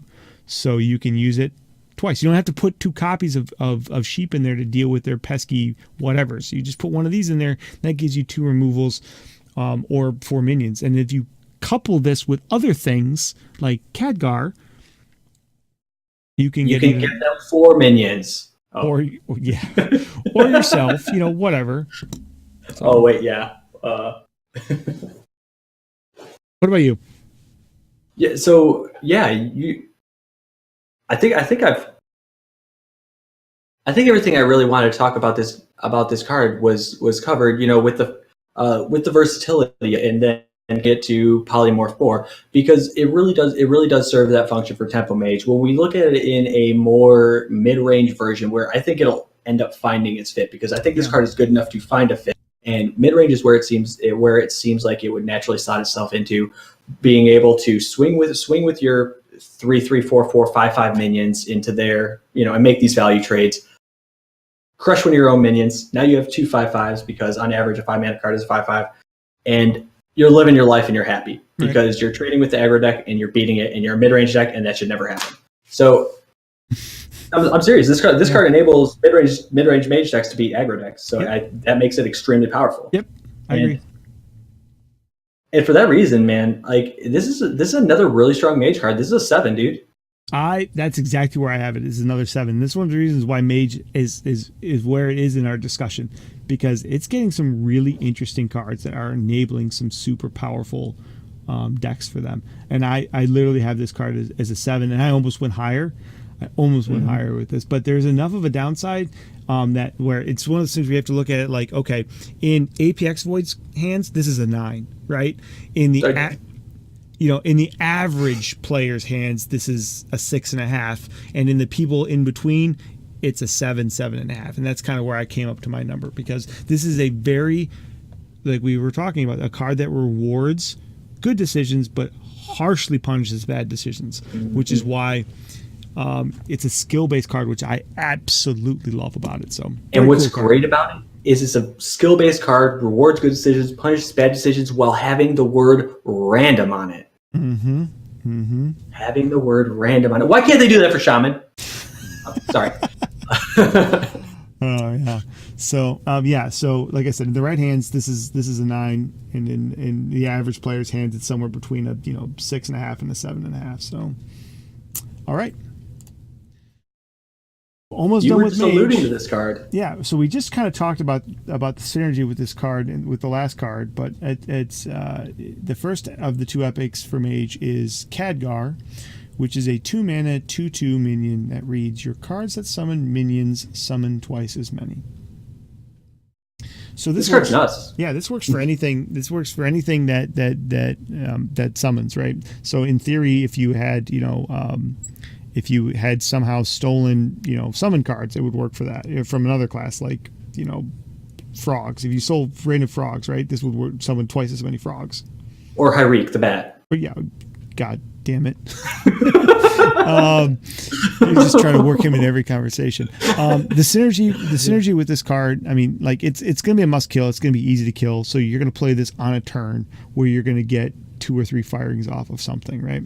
And then it's going to go away, and you would feel bad, except for the fact that you just filled the board up with good minions for fairly cheap. I think this card is an excellent card. Like, it doesn't matter if it's a 2/2 or a 2/3. By the time you want to play this card for the correct synergy, it's going to die immediately anyway. If it had the extra health or not is irrelevant, honestly. So I think it's fine for its stat line because you don't care about the stats. You care about playing this on turn 8, 9, 10, and then playing, the only way that power of creation works is if you play it with Khadgar, but that involves playing power of creation in your deck and holding on to Khadgar until you have the other one, which is very unlikely to be a viable decision. I'd much rather play Khadgar and then fire it off with Conjurer's Calling on my own dude. That's going to be a better play. I'm going to be a translator for Azrael real quick. He said it's going to be very, very difficult. What he meant, for those of you who aren't used to dealing with Azrael, is bad. He meant very, very bad. Okay. All right. So that's how we feel about power creation. Yep. But I like Khadgar. I think he's a cool card, cool design. I think he's going to be just an averagely fine legendary that people are going to want to try to slot into things. I want to try to slot him into things. I have him in the Beast Mage deck I was talking about earlier. Mm-hmm. And he works really well with Vexcrow, actually. Vexcrow is a minion. I'm gonna read it what it does real quick. Yep. 'Cause it's a bad card that nobody plays, so not everyone knows it. It's a 4-mana 3/3, and whenever you cast a spell, summon a random 2-cost minion. And now my first thought of Khadgar was of Vexcrow, because I love Vexcrow. I took a tempo Crow Mage on EU from rank 25 to rank 5 in like a day and a half. Right. It was bad because nobody was playing Tempo Mage, and Vexcrow's bad. Anyway, I had a lot of fun with it. So, because it's the first thing I thought of, I ended up talking to one of my buddies about it because he also likes himself some Tempo Mage. His name's Zeno Santa. He hangs around the EO community really often, and he mentioned something to me that I didn't realize at first. Vexcrow can summon Doomsayer. And if you Khadgar Vexcrow, you can then get another Khadgar off of it, or you can get another Doomsayer off it, because both of those cost 2. And so it's a really interesting risk you're taking by using Khadgar with Vexcrow. Mm-hmm. And it's like, would you rather put Khadgar in the deck or try to get Khadgar from Vexcrow naturally? Like it's a really tough call. I think there's so much complexity to Khadgar. We can't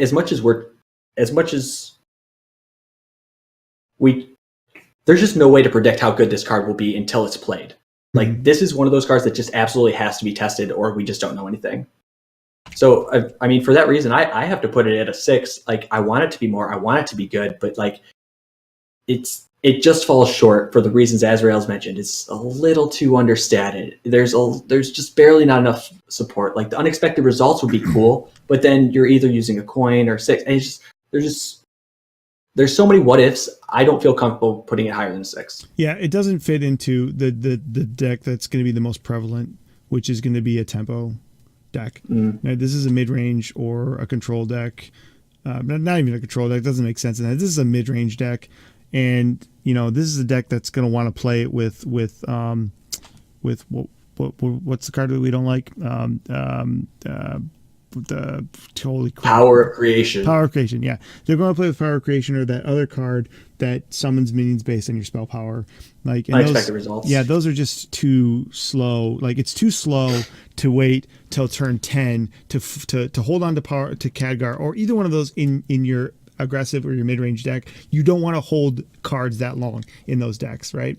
For this big payoff, which if you aren't winning, if you're playing those on turn 10 in your mid-range or your tempo or your aggro or your mid-range, whatever they might be, it's probably a win more, right? You've probably already won, or you're probably already losing, right? And you don't want to hold on to any cards that long. So like, it doesn't really fit into those. And I think it's going to be too hard to get off or to get value. The deck I see this working in is something that uses a lot of removal to hold the board and is like some sort of like mid-range version of big spell mage, right? Where you're using your board removals to buy time until you can get Khadgar off and then fill the board up with 6 mana minions instead of waiting to do it with mountain giants or something later on. So you're saying it's good in a worse version of a bad deck? Yes, that's the best way to put it. Yes, and I just wanted to make sure I was following there. Yep, and it's too slow for what is going to be the best deck. And just like we were talking about with, why would you want to play something other than either a super aggressive paladin deck or an OTK paladin deck, when those are the two best versions of the deck. Same thing here. You're not going to want to play this because the best version of mage is going to be tempo and aggro, and this doesn't fit in it. Even though it's a good card, it just doesn't fit into the decks that are going to. So I had a 6. Meta. I had a 6. Where are you at? On this? Yeah. For the card, I actually think it's better than a 6, but because it doesn't fit into things that a lot of things that are going to work, I'm going to put it at a 5 because it's just not. Yeah, it's going to see play. It's going to see. People are going to try to make it work, but they're going to try to make it work in decks it doesn't belong in. And I can definitely see your point. I thought I was being conservative. The decks that it does belong in aren't there. They're not there yet. I have to see them first. But yeah, I want to like it. It's just this Collect Ghosts. This card we might disagree on though. We probably will. So Collect Ghosts is a 10 mana 4/12 dragon. It's the second mage legendary. And it reads, your first spell each turn costs 0. So don't coin it out. And it also says, Battle Cry, discover a spell. I'm serious, don't coin it out. Also, this card's bad. A lot of people came to me when this card was released, and it's like, oh my god, have you seen the new mage card? Have you seen the new dragon? Year of the Dragon's going to be sick. This card's so good. And I was like, oh, what is it? They said Collect Ghosts. I was like, oh, Por qué no los dos ghosts? Why not both the ghosts? And then I read the card, and I was like, this is garbage, man. Like, it's a 10-mana card that doesn't say kill the enemy. It's a 10-mana card that says cross your fingers to not die. I'm going to have to say nah. Okay. So here's why I'm at with this card. The card, I think, is awesome. I love this card. I think it's a cool card. I think it's great design. It's a really intriguing effect. And if you can get it to stick, yeah, playing free huge spells is awesome. The problem is the deck that this fits in doesn't exist right now. And I don't see how we could make it work, right? Like Dragon Mage kind of works. I talked about this when we talked about this card before. Dragon Mage is a viable deck right now. Like Kibler made a viable Dragon Mage deck. But does this fit into Dragon Mage? Probably not. That's the problem, And originally, I was kind of high on it I was kind of excited about it when we talked about this originally. Then I took a step back and I looked at Dragon Mage and I kind of looked at what it's going to look like come the expansion. Yeah, this card could fit in the deck, but what are you going to play with it? If you're playing this on turn 10 and discovering a spell, cool. What's the best case scenario you're going to get? Pyroblast. Pyroblast. Yeah, that's the best case scenario, but. Okay, so you have to discover that, right? And the chances of you discovering that are very slim because you're not going to put Pyroblast in this deck, right? You don't, right? Because you need board clears and stuff to stay alive so you can get Caligos off. You just hit the nose. You just hit the nose on the nose there with that nail and the hammer. So I'm glad you liked it because I have no idea what I'm saying anymore. But you need to have the Flame Strike for this card to be good. The Flame The biggest problem is this is a 10-mana card that needs to have 2 cards to be okay. Yep. So, like, if you're not holding Flame Strike, you just lose because you played a 10-mana 4-attack minion with no taunt. Yeah. You're just going to get run over when you play this if you don't clear the board as. I'm glad you brought that point up. So this is a card that has a lot of potential, just not in this deck. Like, if Meteor was still going to be around, okay. Maybe because you have more cards because it fits in the, like the current dragon list now that has 2 meteors in it, for example. But we're losing some of those. So what are you going to you're going to play this and then you're going to what? Play Dragon's Fury to clear the board and kill the guy you just waited 10 turns to play or kill half of them? It just doesn't fit in the decks that we can make right now, at least not that I can see.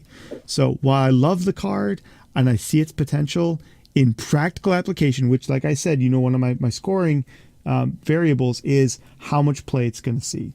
And so bad cards are getting higher scores because they're going to get a lot of play, and good cards are getting low scores because they're going to get less play. That's just kind of how it works. And this is one of those cards that I think has potential, just not right now. And it's a trap card. I want to like it. I want it to rate it high. I'm going to experiment with it because who doesn't like dragons? It's cool. Yeah, but it's at the end of the day, it's going to be. It's not there yet. It's one of those cards, and every class has seen it so far, that needs something. It needs more for it to be consistently viable. So I'm at a 6 with this card, which is higher than I should be. Yeah. 4? Yeah. 4 is fair. 4 is fair because it's gonna see some play. It's more cool than good, and it's not. I mean, it's just not good. Yeah. It's so not good. Yeah. It can be powerful. There's potential. Don't flip that. Which is why I put it at a 6 because it's so powerful that when it hits, it's going to be bonkers. It's just making it work or living long enough to make it work. That's the problem. I'm not taking a middle ground on this. I'm just saying that it is bad, barely playable, and it's a mage legendary that people love. I don't care if I'm being divisive. It is not good. I can't see chat, but I can imagine it's blowing up in me right now. So we can move on. The comments are to the effect of, is it that bad? And yes, the answer is yes, it is that bad. Yeah. All right, moving on. So now do we want to talk about the state of mage real quick?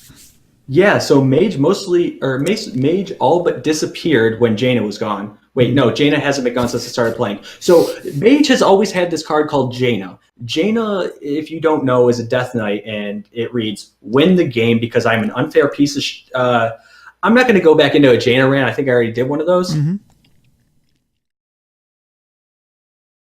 Oh wait, I think that's all I went. No. So mage has mostly disappeared. We have Kibler's Dragon Mage. We have a little bit of Big Spell Mage still hanging around, even though we know how I feel about the deck. And Temple Mage has actually started to make a resurgence. Yep. I saw a couple people playing Elemental Mage, but it seemed more like a meme than a deck. So I'll talk about the Temple Mage that's making a resurgence. That deck is exactly the same deck that we saw 3 months ago. Surprise, surprise! A new expansion and no new decks. Oh, wait, hold up. There's a meta shift coming, Tim. Calm down. So, yeah, nothing has changed with Mage. It's been bad, still bad, not going to be bad later. Nope. Mage, yeah, I think you hit the nail on the head with where Mage is. Where Mage is going is there's a reason why it's the second to last deck that class that we're talking about. Good, so interesting. Yep, I think the potential for really powerful Mage decks of multiple types exists. Not just one, at least 2 or 3. Two for sure, and possibly a third one, but we'll save that for another episode. The point is that it's going to be, especially early on, a deck that's experimented with heavily, and I think because it's going to get experimented with heavily early on, it's going to get refined early on, which means we're going to see it take a prominent position in the meta quickly and persistently for most of this expansion. So yeah, disagree? Agree? We good? No, yeah, I'm good. Okay, let's move Mage on to Rogue. equals Jaina, and that's all that it means until Jaina's gone. Interestingly enough, she's leaving in 4 days. I can't wait. 3 days now, and Mage will still be okay, but not because of one card, because of a combination of cards. But Mage is going to be fine. If you like Mage, don't worry. They're going to be one of the better classes. Yeah, no, I'm excited for Mage. I think Mage is going to be in the top 3 easily. Like, it's the versatility. Yeah. We're going to move. Like, are you ready to move on to the Rogue, or did you have more? Let's do it. Ooh, sorry, I'm getting a little jumpy now. It's all good. We're almost done. We're on the last class right now. Woohoo! And neutrals. Yeah, it's almost done. So done. We're moving on to Rogue now. Yep. Rogue is our final class, and then we have the neutrals. Yep. As just said, and I repeated because I'm totally in my right brain state. Evil Miscreant is the first card. It's a 3-mana 1/5, and it reads combo. Add 2 random lackeys to your hand. What really bugs me about this card? Well, actually, I have 2 things. 2 things that really put me off on this card. The first one is that it says random lackeys. Some of the cards say random lackeys, some just say lackeys, and I have no idea what the difference is. And if it's just inconsistent wording, then I'm calling in XR back from. I know I sent him home earlier, but I'm calling him in right now because this is not grammar now. So this is trying to understand the game and having consistent mechanics. Yeah, it's more the consistent card text. I think they mean the same thing. They just don't word it the same way. I think when it says add a lackey to your hand versus add 2 random lackeys, that could be interpreted that you get to pick one versus getting it random. But I just take it as they're all random. Right. It's still frustrating in a game that's very careful with its wording all the time, because when it says summon, sometimes on a spell, it actually means that it's summoning. Mm-hmm. Other times it means it's just popping out of existence, so cards that say summon don't affect it for whatever reason. But no, they can just change the card. The other thing that bothers me about it is that it's a 3-mana 1/5. So imagine this, my dude. You play Tar Creeper. then the hunter plays Spellbreaker, and then it's your turn, and now you get to do whatever you want with your Tar Creeper. What are you doing? You're just being pissed off because you have a 1/5 that doesn't do anything. Yep. It's a really big dire mole. It's a dire mole. Yeah. It's the direst of moles. But you know what a dire mole is? It's a mole, only dire. That's right. All right, South Park reference. I get it. Oh God, sorry, I'm dying. You're fine. So the thing that makes this card, I think, good is the fact that it adds 2 lackeys to your hand if you combo it out. So if you coin this out on 2, getting a 1/5 on 2 is okay. It's pretty good. Pretty good on 2. It's not great. It's okay.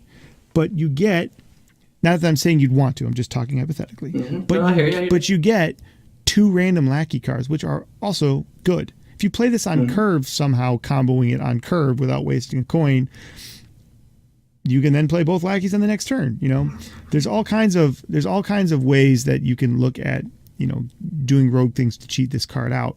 But getting those 2 lackeys is a big deal because then it gives you not just 2 powerful cards, but 2 activators for more combos.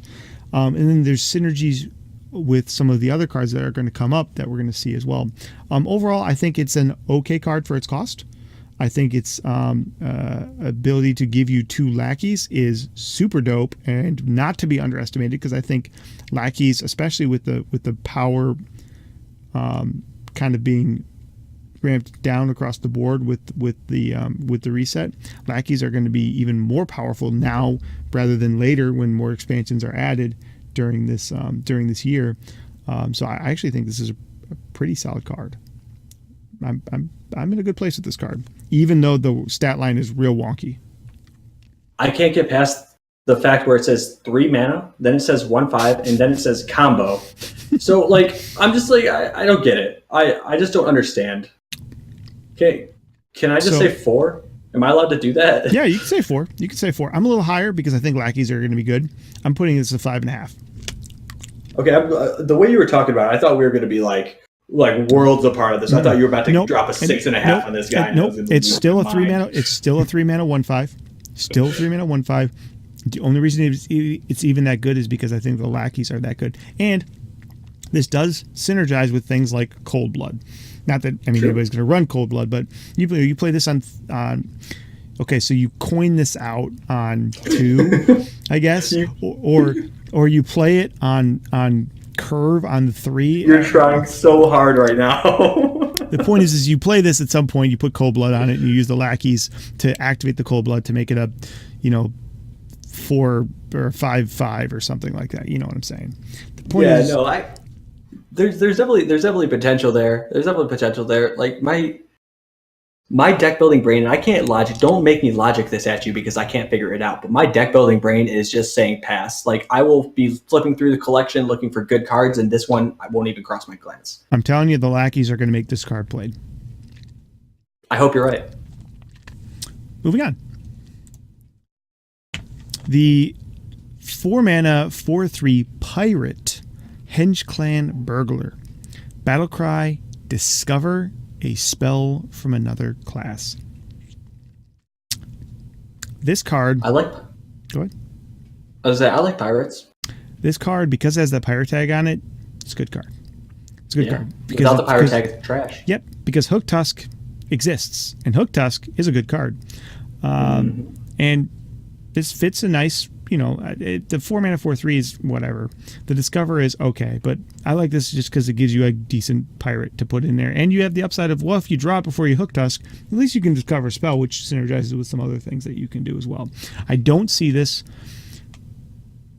fitting into a Tespionage deck, but I do see it fitting into a Tempo or a Pirate deck. So I see this mostly in like a mid-range deck, a mid-range rogue deck that wants to win the game on turn 12 or 13. So what this does, what this card does is when played on curve, it contests all other 4s, a lot of 5s, and all 3s and below, right? As far as what it'll trade into, on top of having Battlecry discover a spell from another class. We don't. Is it just a random class or is it just a random spell? Could it be like a paladin discover a mage? spell from another class? I need to see exactly what that means. Like how It it means would from work. another class. I think it's just a random spell. Like you have multiple options. Okay. I think Okay. they're Yeah. changing how it works because they're recognizing the fact that playing a Espionage rogue against another rogue sucks. Sucks. Yeah.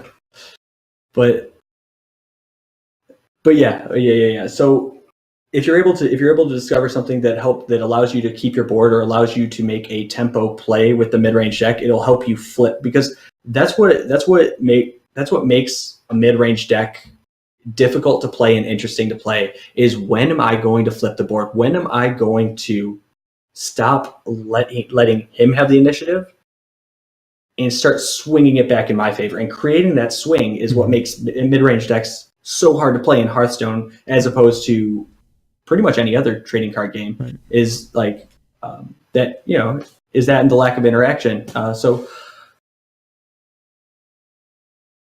I actually kind of like this card. I think I'm surprisingly high in this card, but only because of how good I think the later game, like the mid-range to control style rogues, are going to be. And so I'm surprising myself. I'm taken aback. I know what number I'm going to say. I'm just like, I keep checking myself to see if I'm okay. 6? Yeah. No, it is 6. And I'm going to get slammed for this because this is a bad stat line. It's not a consistent effect. The pirate tag, like even if it has Hook Dust, doesn't really mean much. Like it's just because of where the niche that it's going to fit, because there is going to be a mid-range rogue deck. This is going to be a 6. This is going to see play. It is going to be an arena all-star. It does have a lot of upside. And I think that people are going to be sleeping on this card. I'd put it at a 5. So I'm not too far behind you. I'm not quite as sold on it as you are. But there's part of that is I think this card's going to get a lot less love because I think it's going to be hard for a lot of people to play effectively. I think that's what it's going to come down to. People they're going to slam it out on 4 sometimes, or they're not going to know when to play it. And I think that's going to create a sense of the card not being as good as it could be. I should have started a tally like an hour ago, and every time we use the term skill check, I just marked. Yeah. Because this is another one, skill check. I agree. But it's gonna get up play even if people don't know how to use it because it's a pirate and Hook Tusk exists. So even though people won't be as effective with it necessarily as they could be because it's Hook Tusk is a thing, this is going to be in Hook Tusk decks. But in the right deck with the right level of skill and comfort with this card, it's going to be viable in a lot of decks. So I'm good with this card. I think it's good design. I think it's a good card for being a common. I like it. I'm still mad at myself for rating it a 6, but we can move on from there. We can call Daring Escape the next card we will cover. It is a 1-mana rogue spell that reads, return all friendly minions to your hand. Why did they print this, Azrael? Because they love bounce back mechanics in rogue. Why? I have no idea. Why do they keep printing resurrect stuff for priests? Do you realize Ben Brode literally quit Blizzard because someone Shadow Stepped Keleseth twice on turn 1? Right? Sorry. How do I want to put this? All right. To summate everything I think about bounce back mechanics and rogue, especially when you do it for 1 mana, no. Yeah. How do you feel? I think this is potentially a broken card. It is a broken card. It's not potentially a broken card. It's out the box. It's broken. We need the warranty. I think that, especially when you think about things like what's the dagger, the Hook Tusk dagger, the 1-mana. Yeah, it's the 1/3 dagger when it cracks. Yeah, you pop it. You summon your dudes. Right, you pop the dagger, you give them a rush, and then you pop them back in your hand, and then you play them again. It's a lot of value. That was just like the first thing off the top of your head. Yeah, that was just the first thing I thought of. I didn't even put any thought into that. I was just like, that's a lot of value. Yeah. This is crazy. This card you play Hook Tusk, right? Later in the game, you play Hook Tusk, you summon a bunch of big dudes, you clear their board, the guys that survive, you pop them back to your hand, including Hook Tusk, and you do it again. Think of all the broken battlecry mechanics. Think of all the frick, this could make Kidnapper a viable card. Yo, you're not wrong. Like, holy crap. So I'm mad. 9.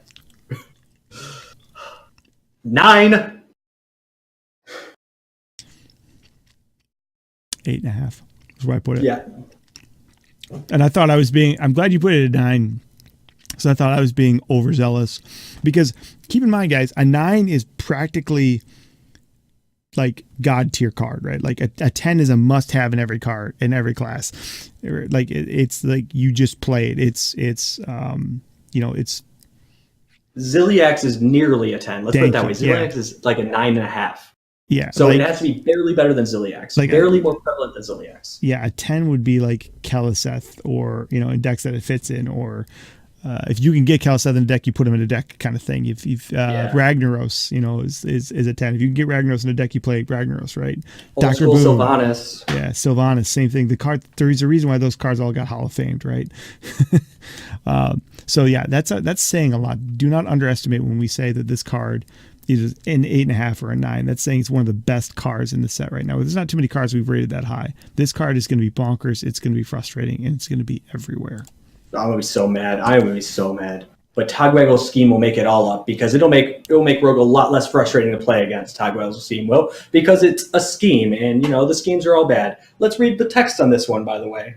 Togwaggle's scheme is a 1-mana card that reads: choose a minion, shuffle 1 copy of it into your deck, and it upgrades each turn.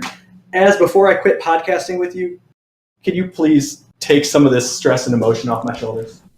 This is basically like an easier Pogo trigger.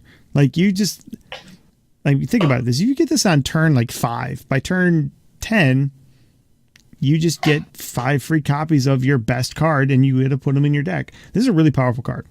It's a really powerful card. You play this, so you draw this on turn 1, and you don't care. That's fine. And then you vanish, you sap, you eviscerate, you do all sorts of dirty, nasty rogue things. I love playing rogue because they do some cool things. They're like Shaman if Shaman was good and unfair and roguelike. And I don't know. I promise I like rogue. But how are you about to put 20 pogos in your deck? I was just going to say this. How are you about to put 20 pogos in your deck? So you basically, you draw a few cards, you play the normal things. You get a Pogo.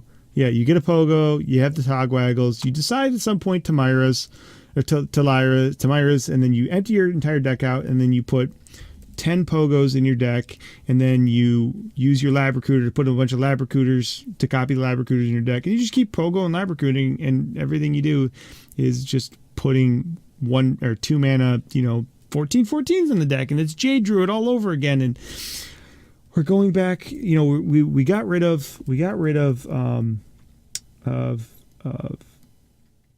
Kobolds and Catacombs to go right back to Kobolds and Catacombs? No, to go right back to Mean Streets of Gadgetzan with Jade Druid. Fair enough. This is why, and Jade Druid was one of those decks that made a lot of people want to quit frickin' Hearthstone. But this is why, one of the reasons why Rogue is at the top of the list here, because Rogue is going to have so many different ways to do incredibly powerful stuff in this meta. And I hope I'm overreacting, but Togwaggle's scheme makes it so easy to enable things like Pogo or Quest Rogue, even though it's it's rotating out, but still, there's so many ways that this card can be broken and abused that it's almost silly. You can even just get cheap with it. Just imagine putting, what's the mosquito that does damage? Just Life Drinker. Yeah, put 10 10 Life Drinkers in your deck. Put 10 Life Drinkers in your deck and just kill them.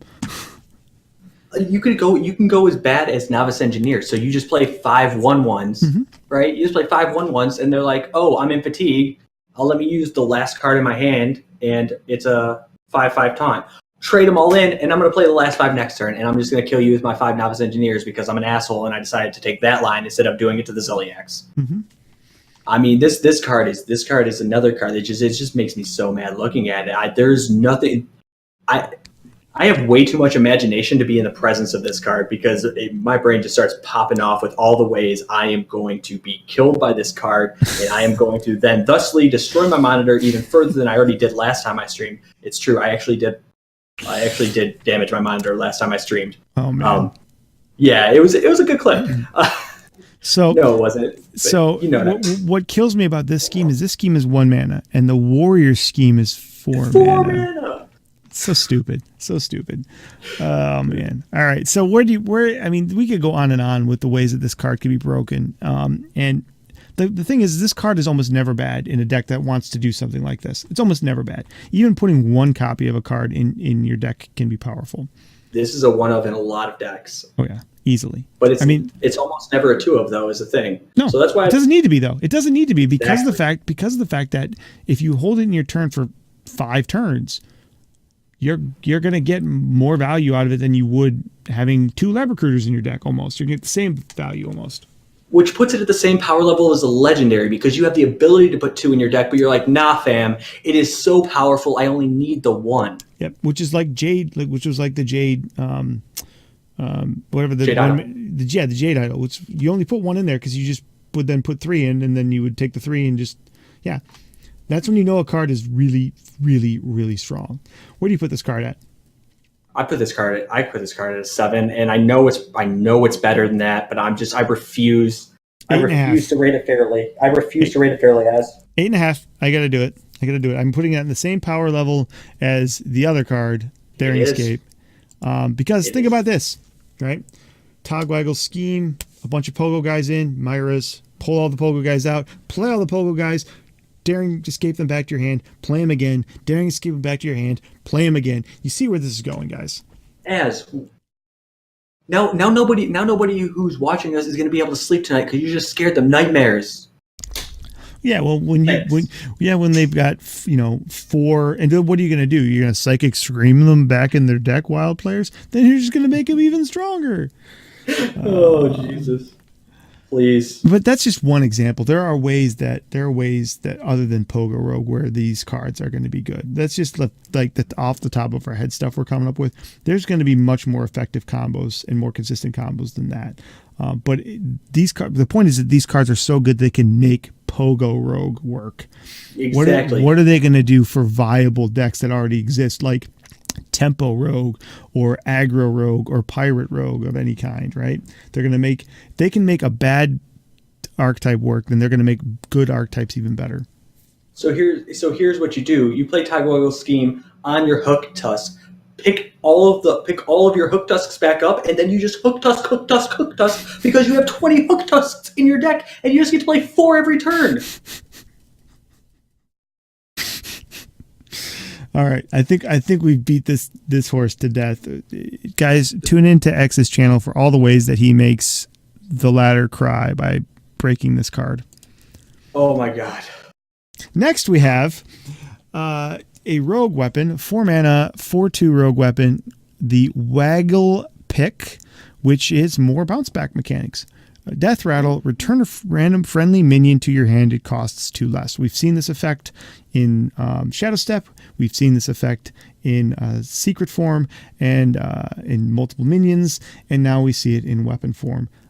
It's viable in those other things, but because Pogo and other things are going to be things, this card just feeds into the nightmares we've already been talking about. Tempo Rogue, Pogo Rogue, all kinds of rogue options are enabled by this weapon. That said, is the price for the stat line viable? The price for stat line is perfect. If you remember, there was a 4 mana 4/2 weapon, summon an elemental. It said Shaman. I can't remember. I always have a hard time remembering old cards. I didn't really play during that time period. What was the name of that? Was it even? It was probably just bad. No, it was viable. I can't remember what it was, but yeah, it would summon an elemental when you were done. Yeah, so it's similar. It's similar to that card. No, I mean, this is true Silver Champion. We already know the stat line's viable. Yeah, exactly. But yeah, you know what? Screw it. You're right. Why am I going to an old shittier version, or old badder version of This is True Silver Champion with upside. Like, you don't care about healing your face because it heals before you swing. Mm-hmm. But you know what? If I could pick up my Kel'Seth another time, if I could pick up my Pogo another time, if I could pick up my Hook Tusk and make it cheaper, if I could pick up my Malagos and make it 7 mana so that way I could play double Sinister Strike and a Razor Petal all in the same turn with the Malagos that I just popped out of my hand with cheating it with the Cobalt Illusion. I don't know. You could do a million freaking things. That's probably a very convoluted way to do it, but imagine something, you know. Waggle Pick makes it all possible. Yes. You can do anything if you can imagine it. Waggle Pick does more of the things that we were just ranting about, and it does it with a weapon attached. So now, on top of getting all the bounce back and value and you know, Pogo style or, you know, Battle Cry value or all the different combos for that, you get the ability to either do damage to their face or remove things from the board. So it's an absolutely viable card. I think it's one of the best rogue weapons we've seen in a minute. I think it's pretty. I actually like Shadowblade. Shadowblade is real good, but I mean, before Shadowblade, what was the last good weapon? The Hero Power. Baku was the best weapon before Shadowblade. Baku was good. I mean, you know, Kingsbane was, you know, not itself was okay, but only because the lifesteal. Once they nerfed the lifesteal, it disappeared. So yeah, you know. This is one of the best weapons that they've printed for Rogue in a considerable amount of time, and I like this card a lot.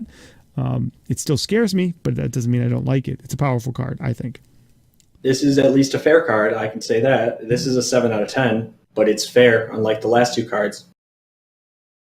I have this as a 6 out of 10. Even though it's a fair, viable card, I think because these cards are cheaper and easier, this card might not have room. This might make its way into like a mid-rangey deck. Like that. I see this in Tespionage. This makes sense in Tespionage to me. Yeah. Like this would work with Spooters, right? If Spooters were a thing, you know. That's the kind of deck I see this in, not so much the other one. But it's just a well balanced, decent, competitive card. Yeah. All right. Underbelly Fence. Now, I'm not exactly sure what those 3 words when jammed together and what card what it actually means, but there's some girl who's shushing me, I guess trying to tell me. Those are the stolen goods that she's trying to fence. Yeah, but why is she shutting me up when I'm trying to give her an offer? I don't get it. It's like she's going to go tell her husband or something. But Underbelly Fence is a 2-mana 2/3, which we already know is a good stat line. But this one comes along with a battle cry that says if you're holding a card from another class, gain +1/+1 and rush. What the hell is this card? It's a good card. 9 out of 10. Next. Oh yeah, 100%. This is insane. This card is nuts. Yeah, there's a reason why I put this towards the end of the rogue cards with a bunch of good rogue cards. This card is bonkers. You know, what is this card? Okay, so it's very hard to get a card from another class early in the game. Like there's not really a way to get it on turn 1 or turn 2. But if you played this on turn 3 for 2 mana, or turn 4, you play 2 of these. I mean, that's not bad. Well, I don't care. I'll even play it on 2 as a 2-mana 2/3. Heck yeah. But that's my point, though. You can play it on curve as a 2-mana 2/3, or you can wait a turn or 2 and almost certainly play it with a benefit. Or you can bounce it back to your hand, or you can put 100 copies of it in your deck with the other cards that we have, or you can, you know, it's a bonkers card. This card is so stupid. This card is so stupid. Hey, I can't sugarcoat it anymore. It's just dumb. dumb in the best possible way. There's a reason why we think Rogue is going to be powerful in the new meta. Okay, so 9 was an overreaction. Not gonna lie, this is not a 9 card. When I read that, like, because this is the first time I'm seeing this card. I'm not frying. Like, this is the first time I've seen this card, and holy shit, I needed to see this card beforehand, so I didn't react like that when I read it out loud. Do you want to know where I have this rated at? Tell me. Tell me. I have this card as an 8. Yeah, that's about fair. I think this card is going to be in pretty much every rogue deck. It's going to be in every any rogue deck that actually steals cards. It doesn't. I don't even. Doesn't rogue steal cards incidentally? Isn't there a way that isn't Probably, there I don't know, cards that are- probably. I don't, like Yeah, Blink Fox is still going to be a thing. So yeah, because there's gonna be Blink Fox is cards, Witchwood, right?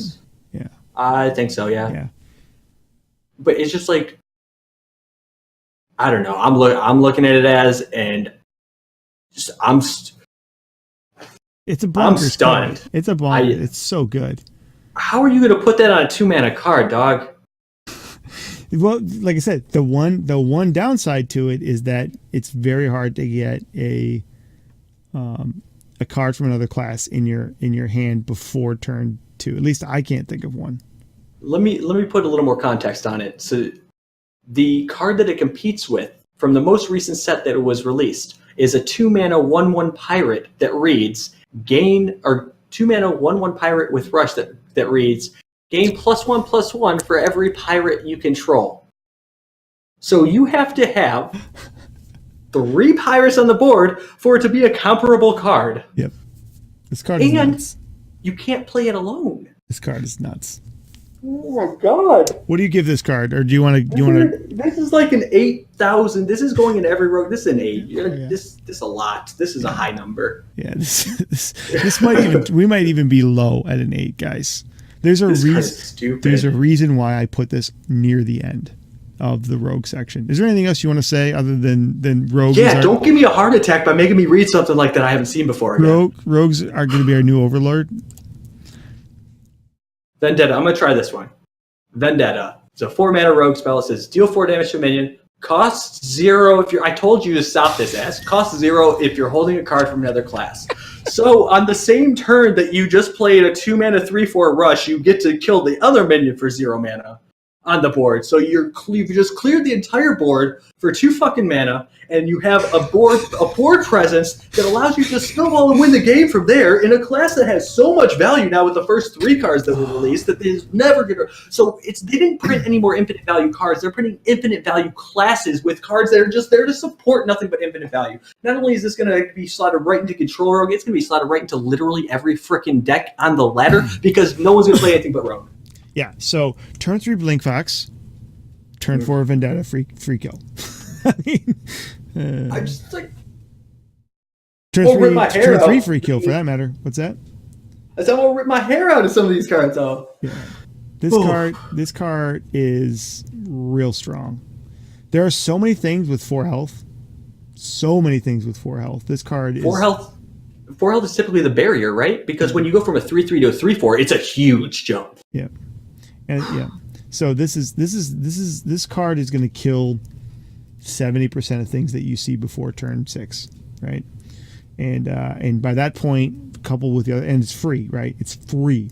So coupled with all the other, things that Rogue's going to be doing, like playing, 2-mana 3/4s and pogoing shit around their hand, this is going to be a huge tempo swing. So I could go on about this card for a minute.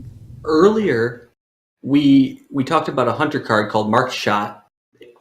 And for those of you who weren't here earlier, I'll briefly go over it. It's a 4-mana.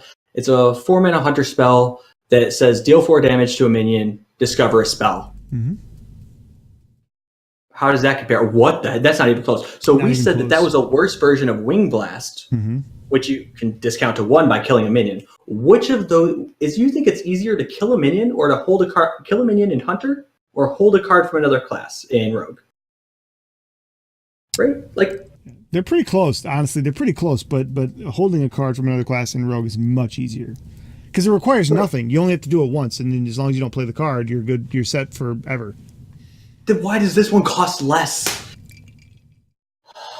Because apparently Rogue is our new overlord as determined by Blizzard. Okay. So somebody has a mad crush on Valera. They were browsing the wrong part of the internet and saw something they shouldn't have seen. God dang it. All right. So this is another 8 out of 10, dude. What are we doing to ourselves? Yeah, I agree that this card is very, very strong. For me, I'm not quite an 8 out of 10 with it. I think I'm at a 7 out of 10 with it just because there are comparable cards that do similar things. You know what? No, the 0 cost tag is just too shock. It's too good. It doesn't say 1. It says 0. Yeah. I was gonna say I was gonna stick with my 7, but I think I'm at 8 on this card too. It's not gonna fit in every deck, but the decks that it fits in, it's gonna be an all-star. Yeah. Yeah, dude. Yeah. It's a really strong card. So defeated is how I feel right now. Oh, good. A bad card. I'm gonna read this one. Go ahead. Get excited. This one is a 6 mana rogue spell called Unidentified Contract. It reads destroy minion, gain a bonus effect in your hand. The bonus effects are all pretty cool. Yep. Just before we get past this, somebody in chat pointed out that it's harder for rogue to get a card from another class because rogue becomes the only class that we'll see on ladder. That's why some of these cards. That's why some of these cards are moving to this text instead, where they discover a spell from another class, not your opponent's class. Because we talked about this already, and Blizzard, I think, is acknowledging the fact that rogue is going to be powerful, and they're going to be playing a lot of it, and so you at least have an 8 out of 9 chance to get a card that actually works. So. Go ahead and get back to what you're saying, X. So Unidentified Contracts is a bad rogue card and it costs 6 mana. It reads destroy a minion, gains a bonus effect in your hand, and all the bonus effects are pretty cool. I don't really care what they are because it's 6 mana destroy a minion with some upside. It's kill another minion. It's draw some cards. It's get a copy. Yep, get a copy. One of them. What is it? Get a copy. Oh crap! They're all very powerful effects. Draw cards, add coins, and then one other one. Yep, add the 2 coins. They're all very powerful effects. Don't get it twisted. They are all very powerful effects. But at the same time, it costs 6 mana. Summon Patient Assassin is the last one. Yeah. Oh, Summon Patient.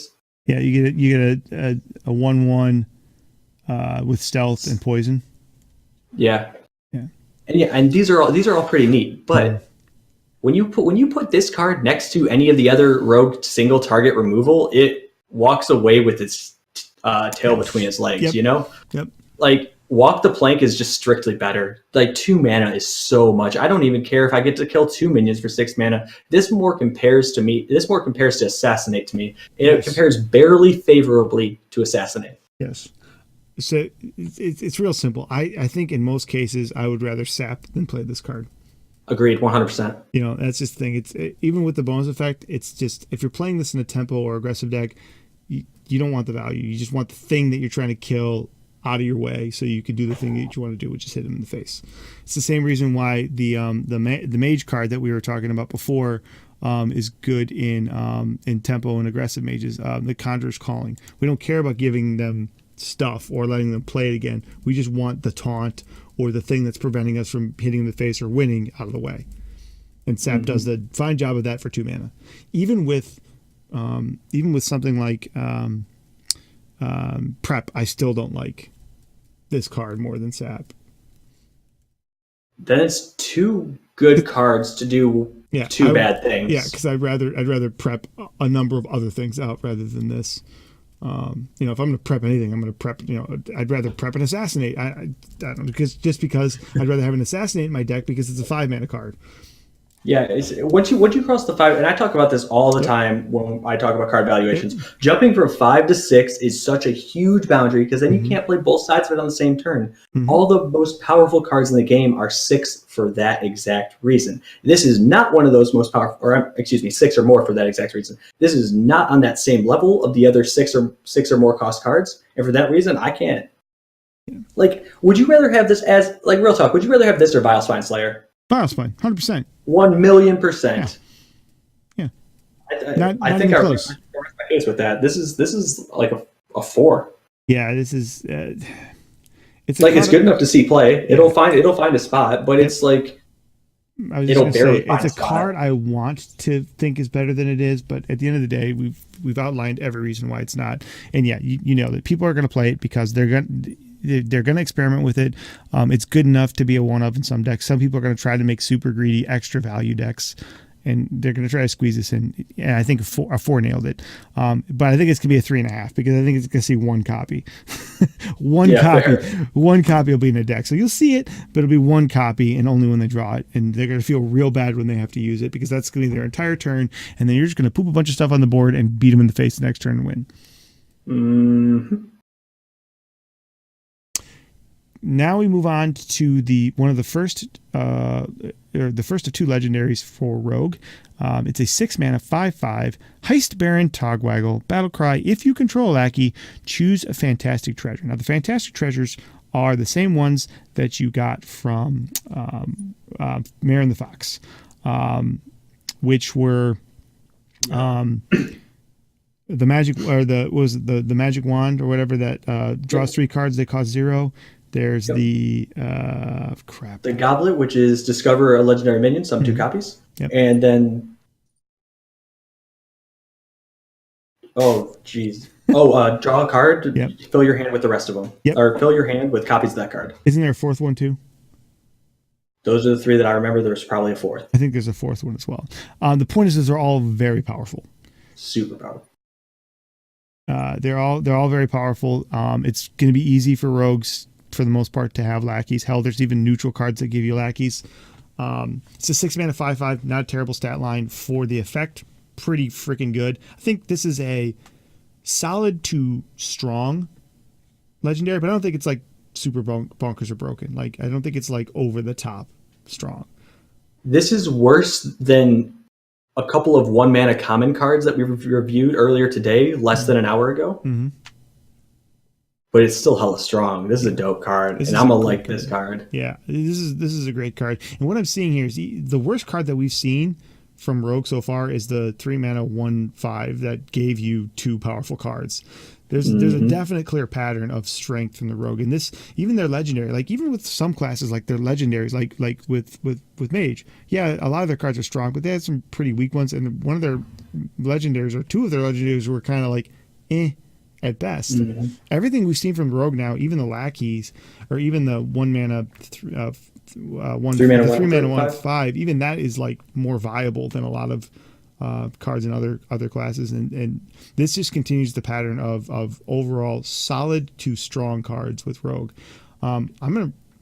This card fits in virtually any Rogue deck that doesn't want to be super fast. So any mid-range, any slow or kind of control-y decks, any value-based decks, this fits in. And you could even play this as the high end of a tempo or an aggro deck just for that secondary win condition of getting one of those cards. In much the same way you might play something like a Leroy Jenkins. Yeah, it doesn't have the charge, but it's not uncommon to play a 6-mana card, or like playing a high main in mid-range Hunter. It's a higher end card that has a decent body attached to it, but has some upside as well.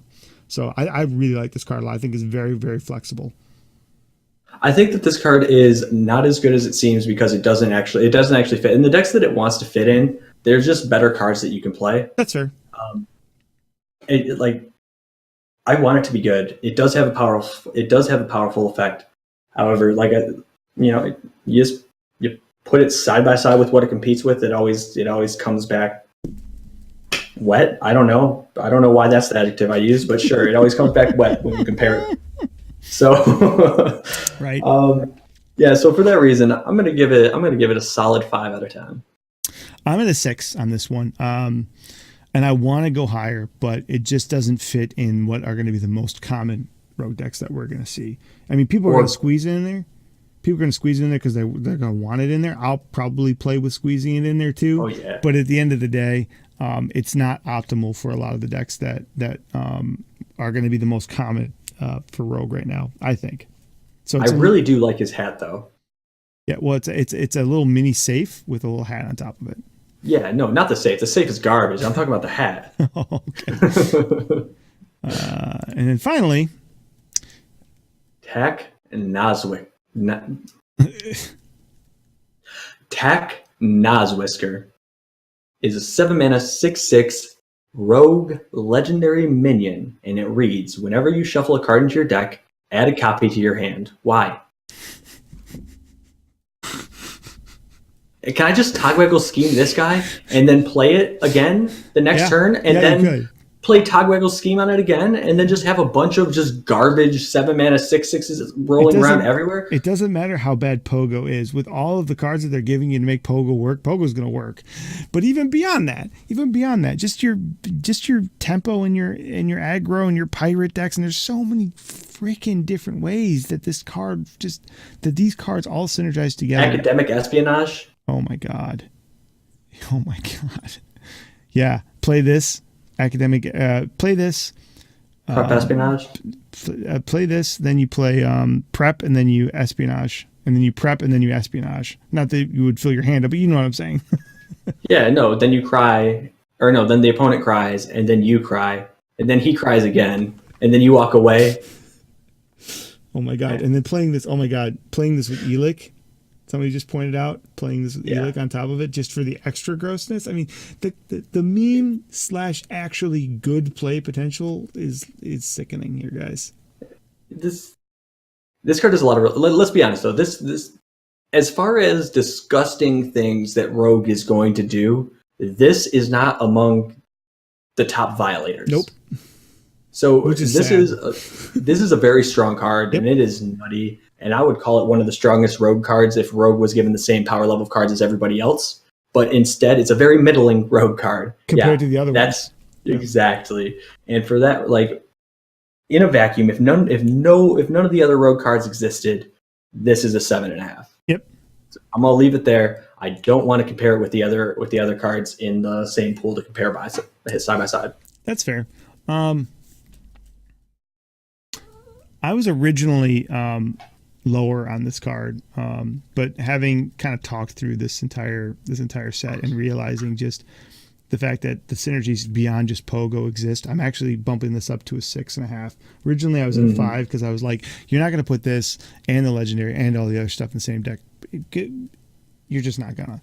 But somebody's gonna try to make it work, and they're gonna have some super greedy, wonky deck with terrible curve that is going to hit a third of the time, but when it does, it's going to feel real good. I think this card's a 6.5. I think it's going to see a lot of play just because even if you only hit it once or twice, this value is going to be insane. If you can get one card to hit with your scheme, this card is busted. Because you hit one Pogo with it for 5. You had 5 to the deck. You had 5 to your hand. You've got the 1 on the board. That means your Pogos are going to be a 4/4, a 6/6, an 8/8, a 10/10. That's just the ones you have in your hand, a 12/12. And then you're going to draw 5 more. I mean, it gets bonkers. It gets bonkers. Yeah. So it's a strong card. All right. I give up. Yeah.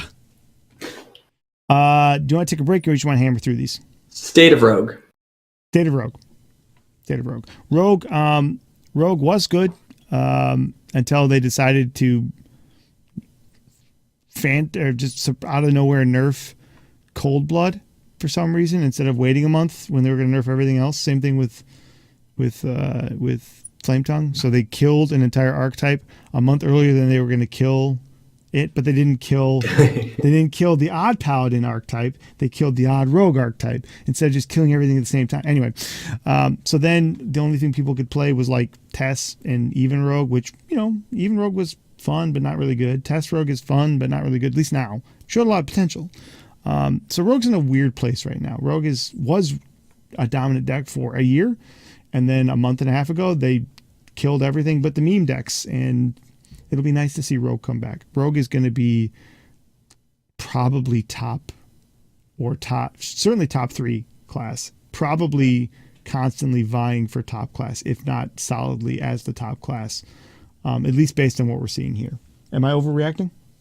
Nope. It's gonna be fighting Priest and Mage to be the most powerful class in the game. I agree. Like it's rough, but meanwhile, I'm going to be over here sitting in the Tinker's Sharpsword Oil waiting room because we need to unnerf that card. I love that one. It is super powerful. We just need to get rid of all of these trashy value cards that they're giving Rogue and just bring back the hammering tempo aggro that I can just come in, play 10 games of Hearthstone in 15 minutes, go home a legend. Like, oh my god. Yeah. I think that's all I got to say on Rogue. Was good, then Blizzard made it bad for no reason. Now Blizzard's making it way too good for no reason.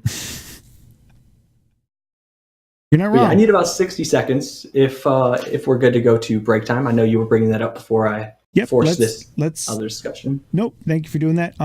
We do have one more break scheduled for the neutral cards. I say we just come back and hammer through all of them real quick. What do you think? Yeah. Oh, yeah. We're not taking a break in the middle of them. Yeah. I just need 60 seconds real quick. All right. And we just... Let's do it. Here we go. We'll be right back, guys. 60 seconds.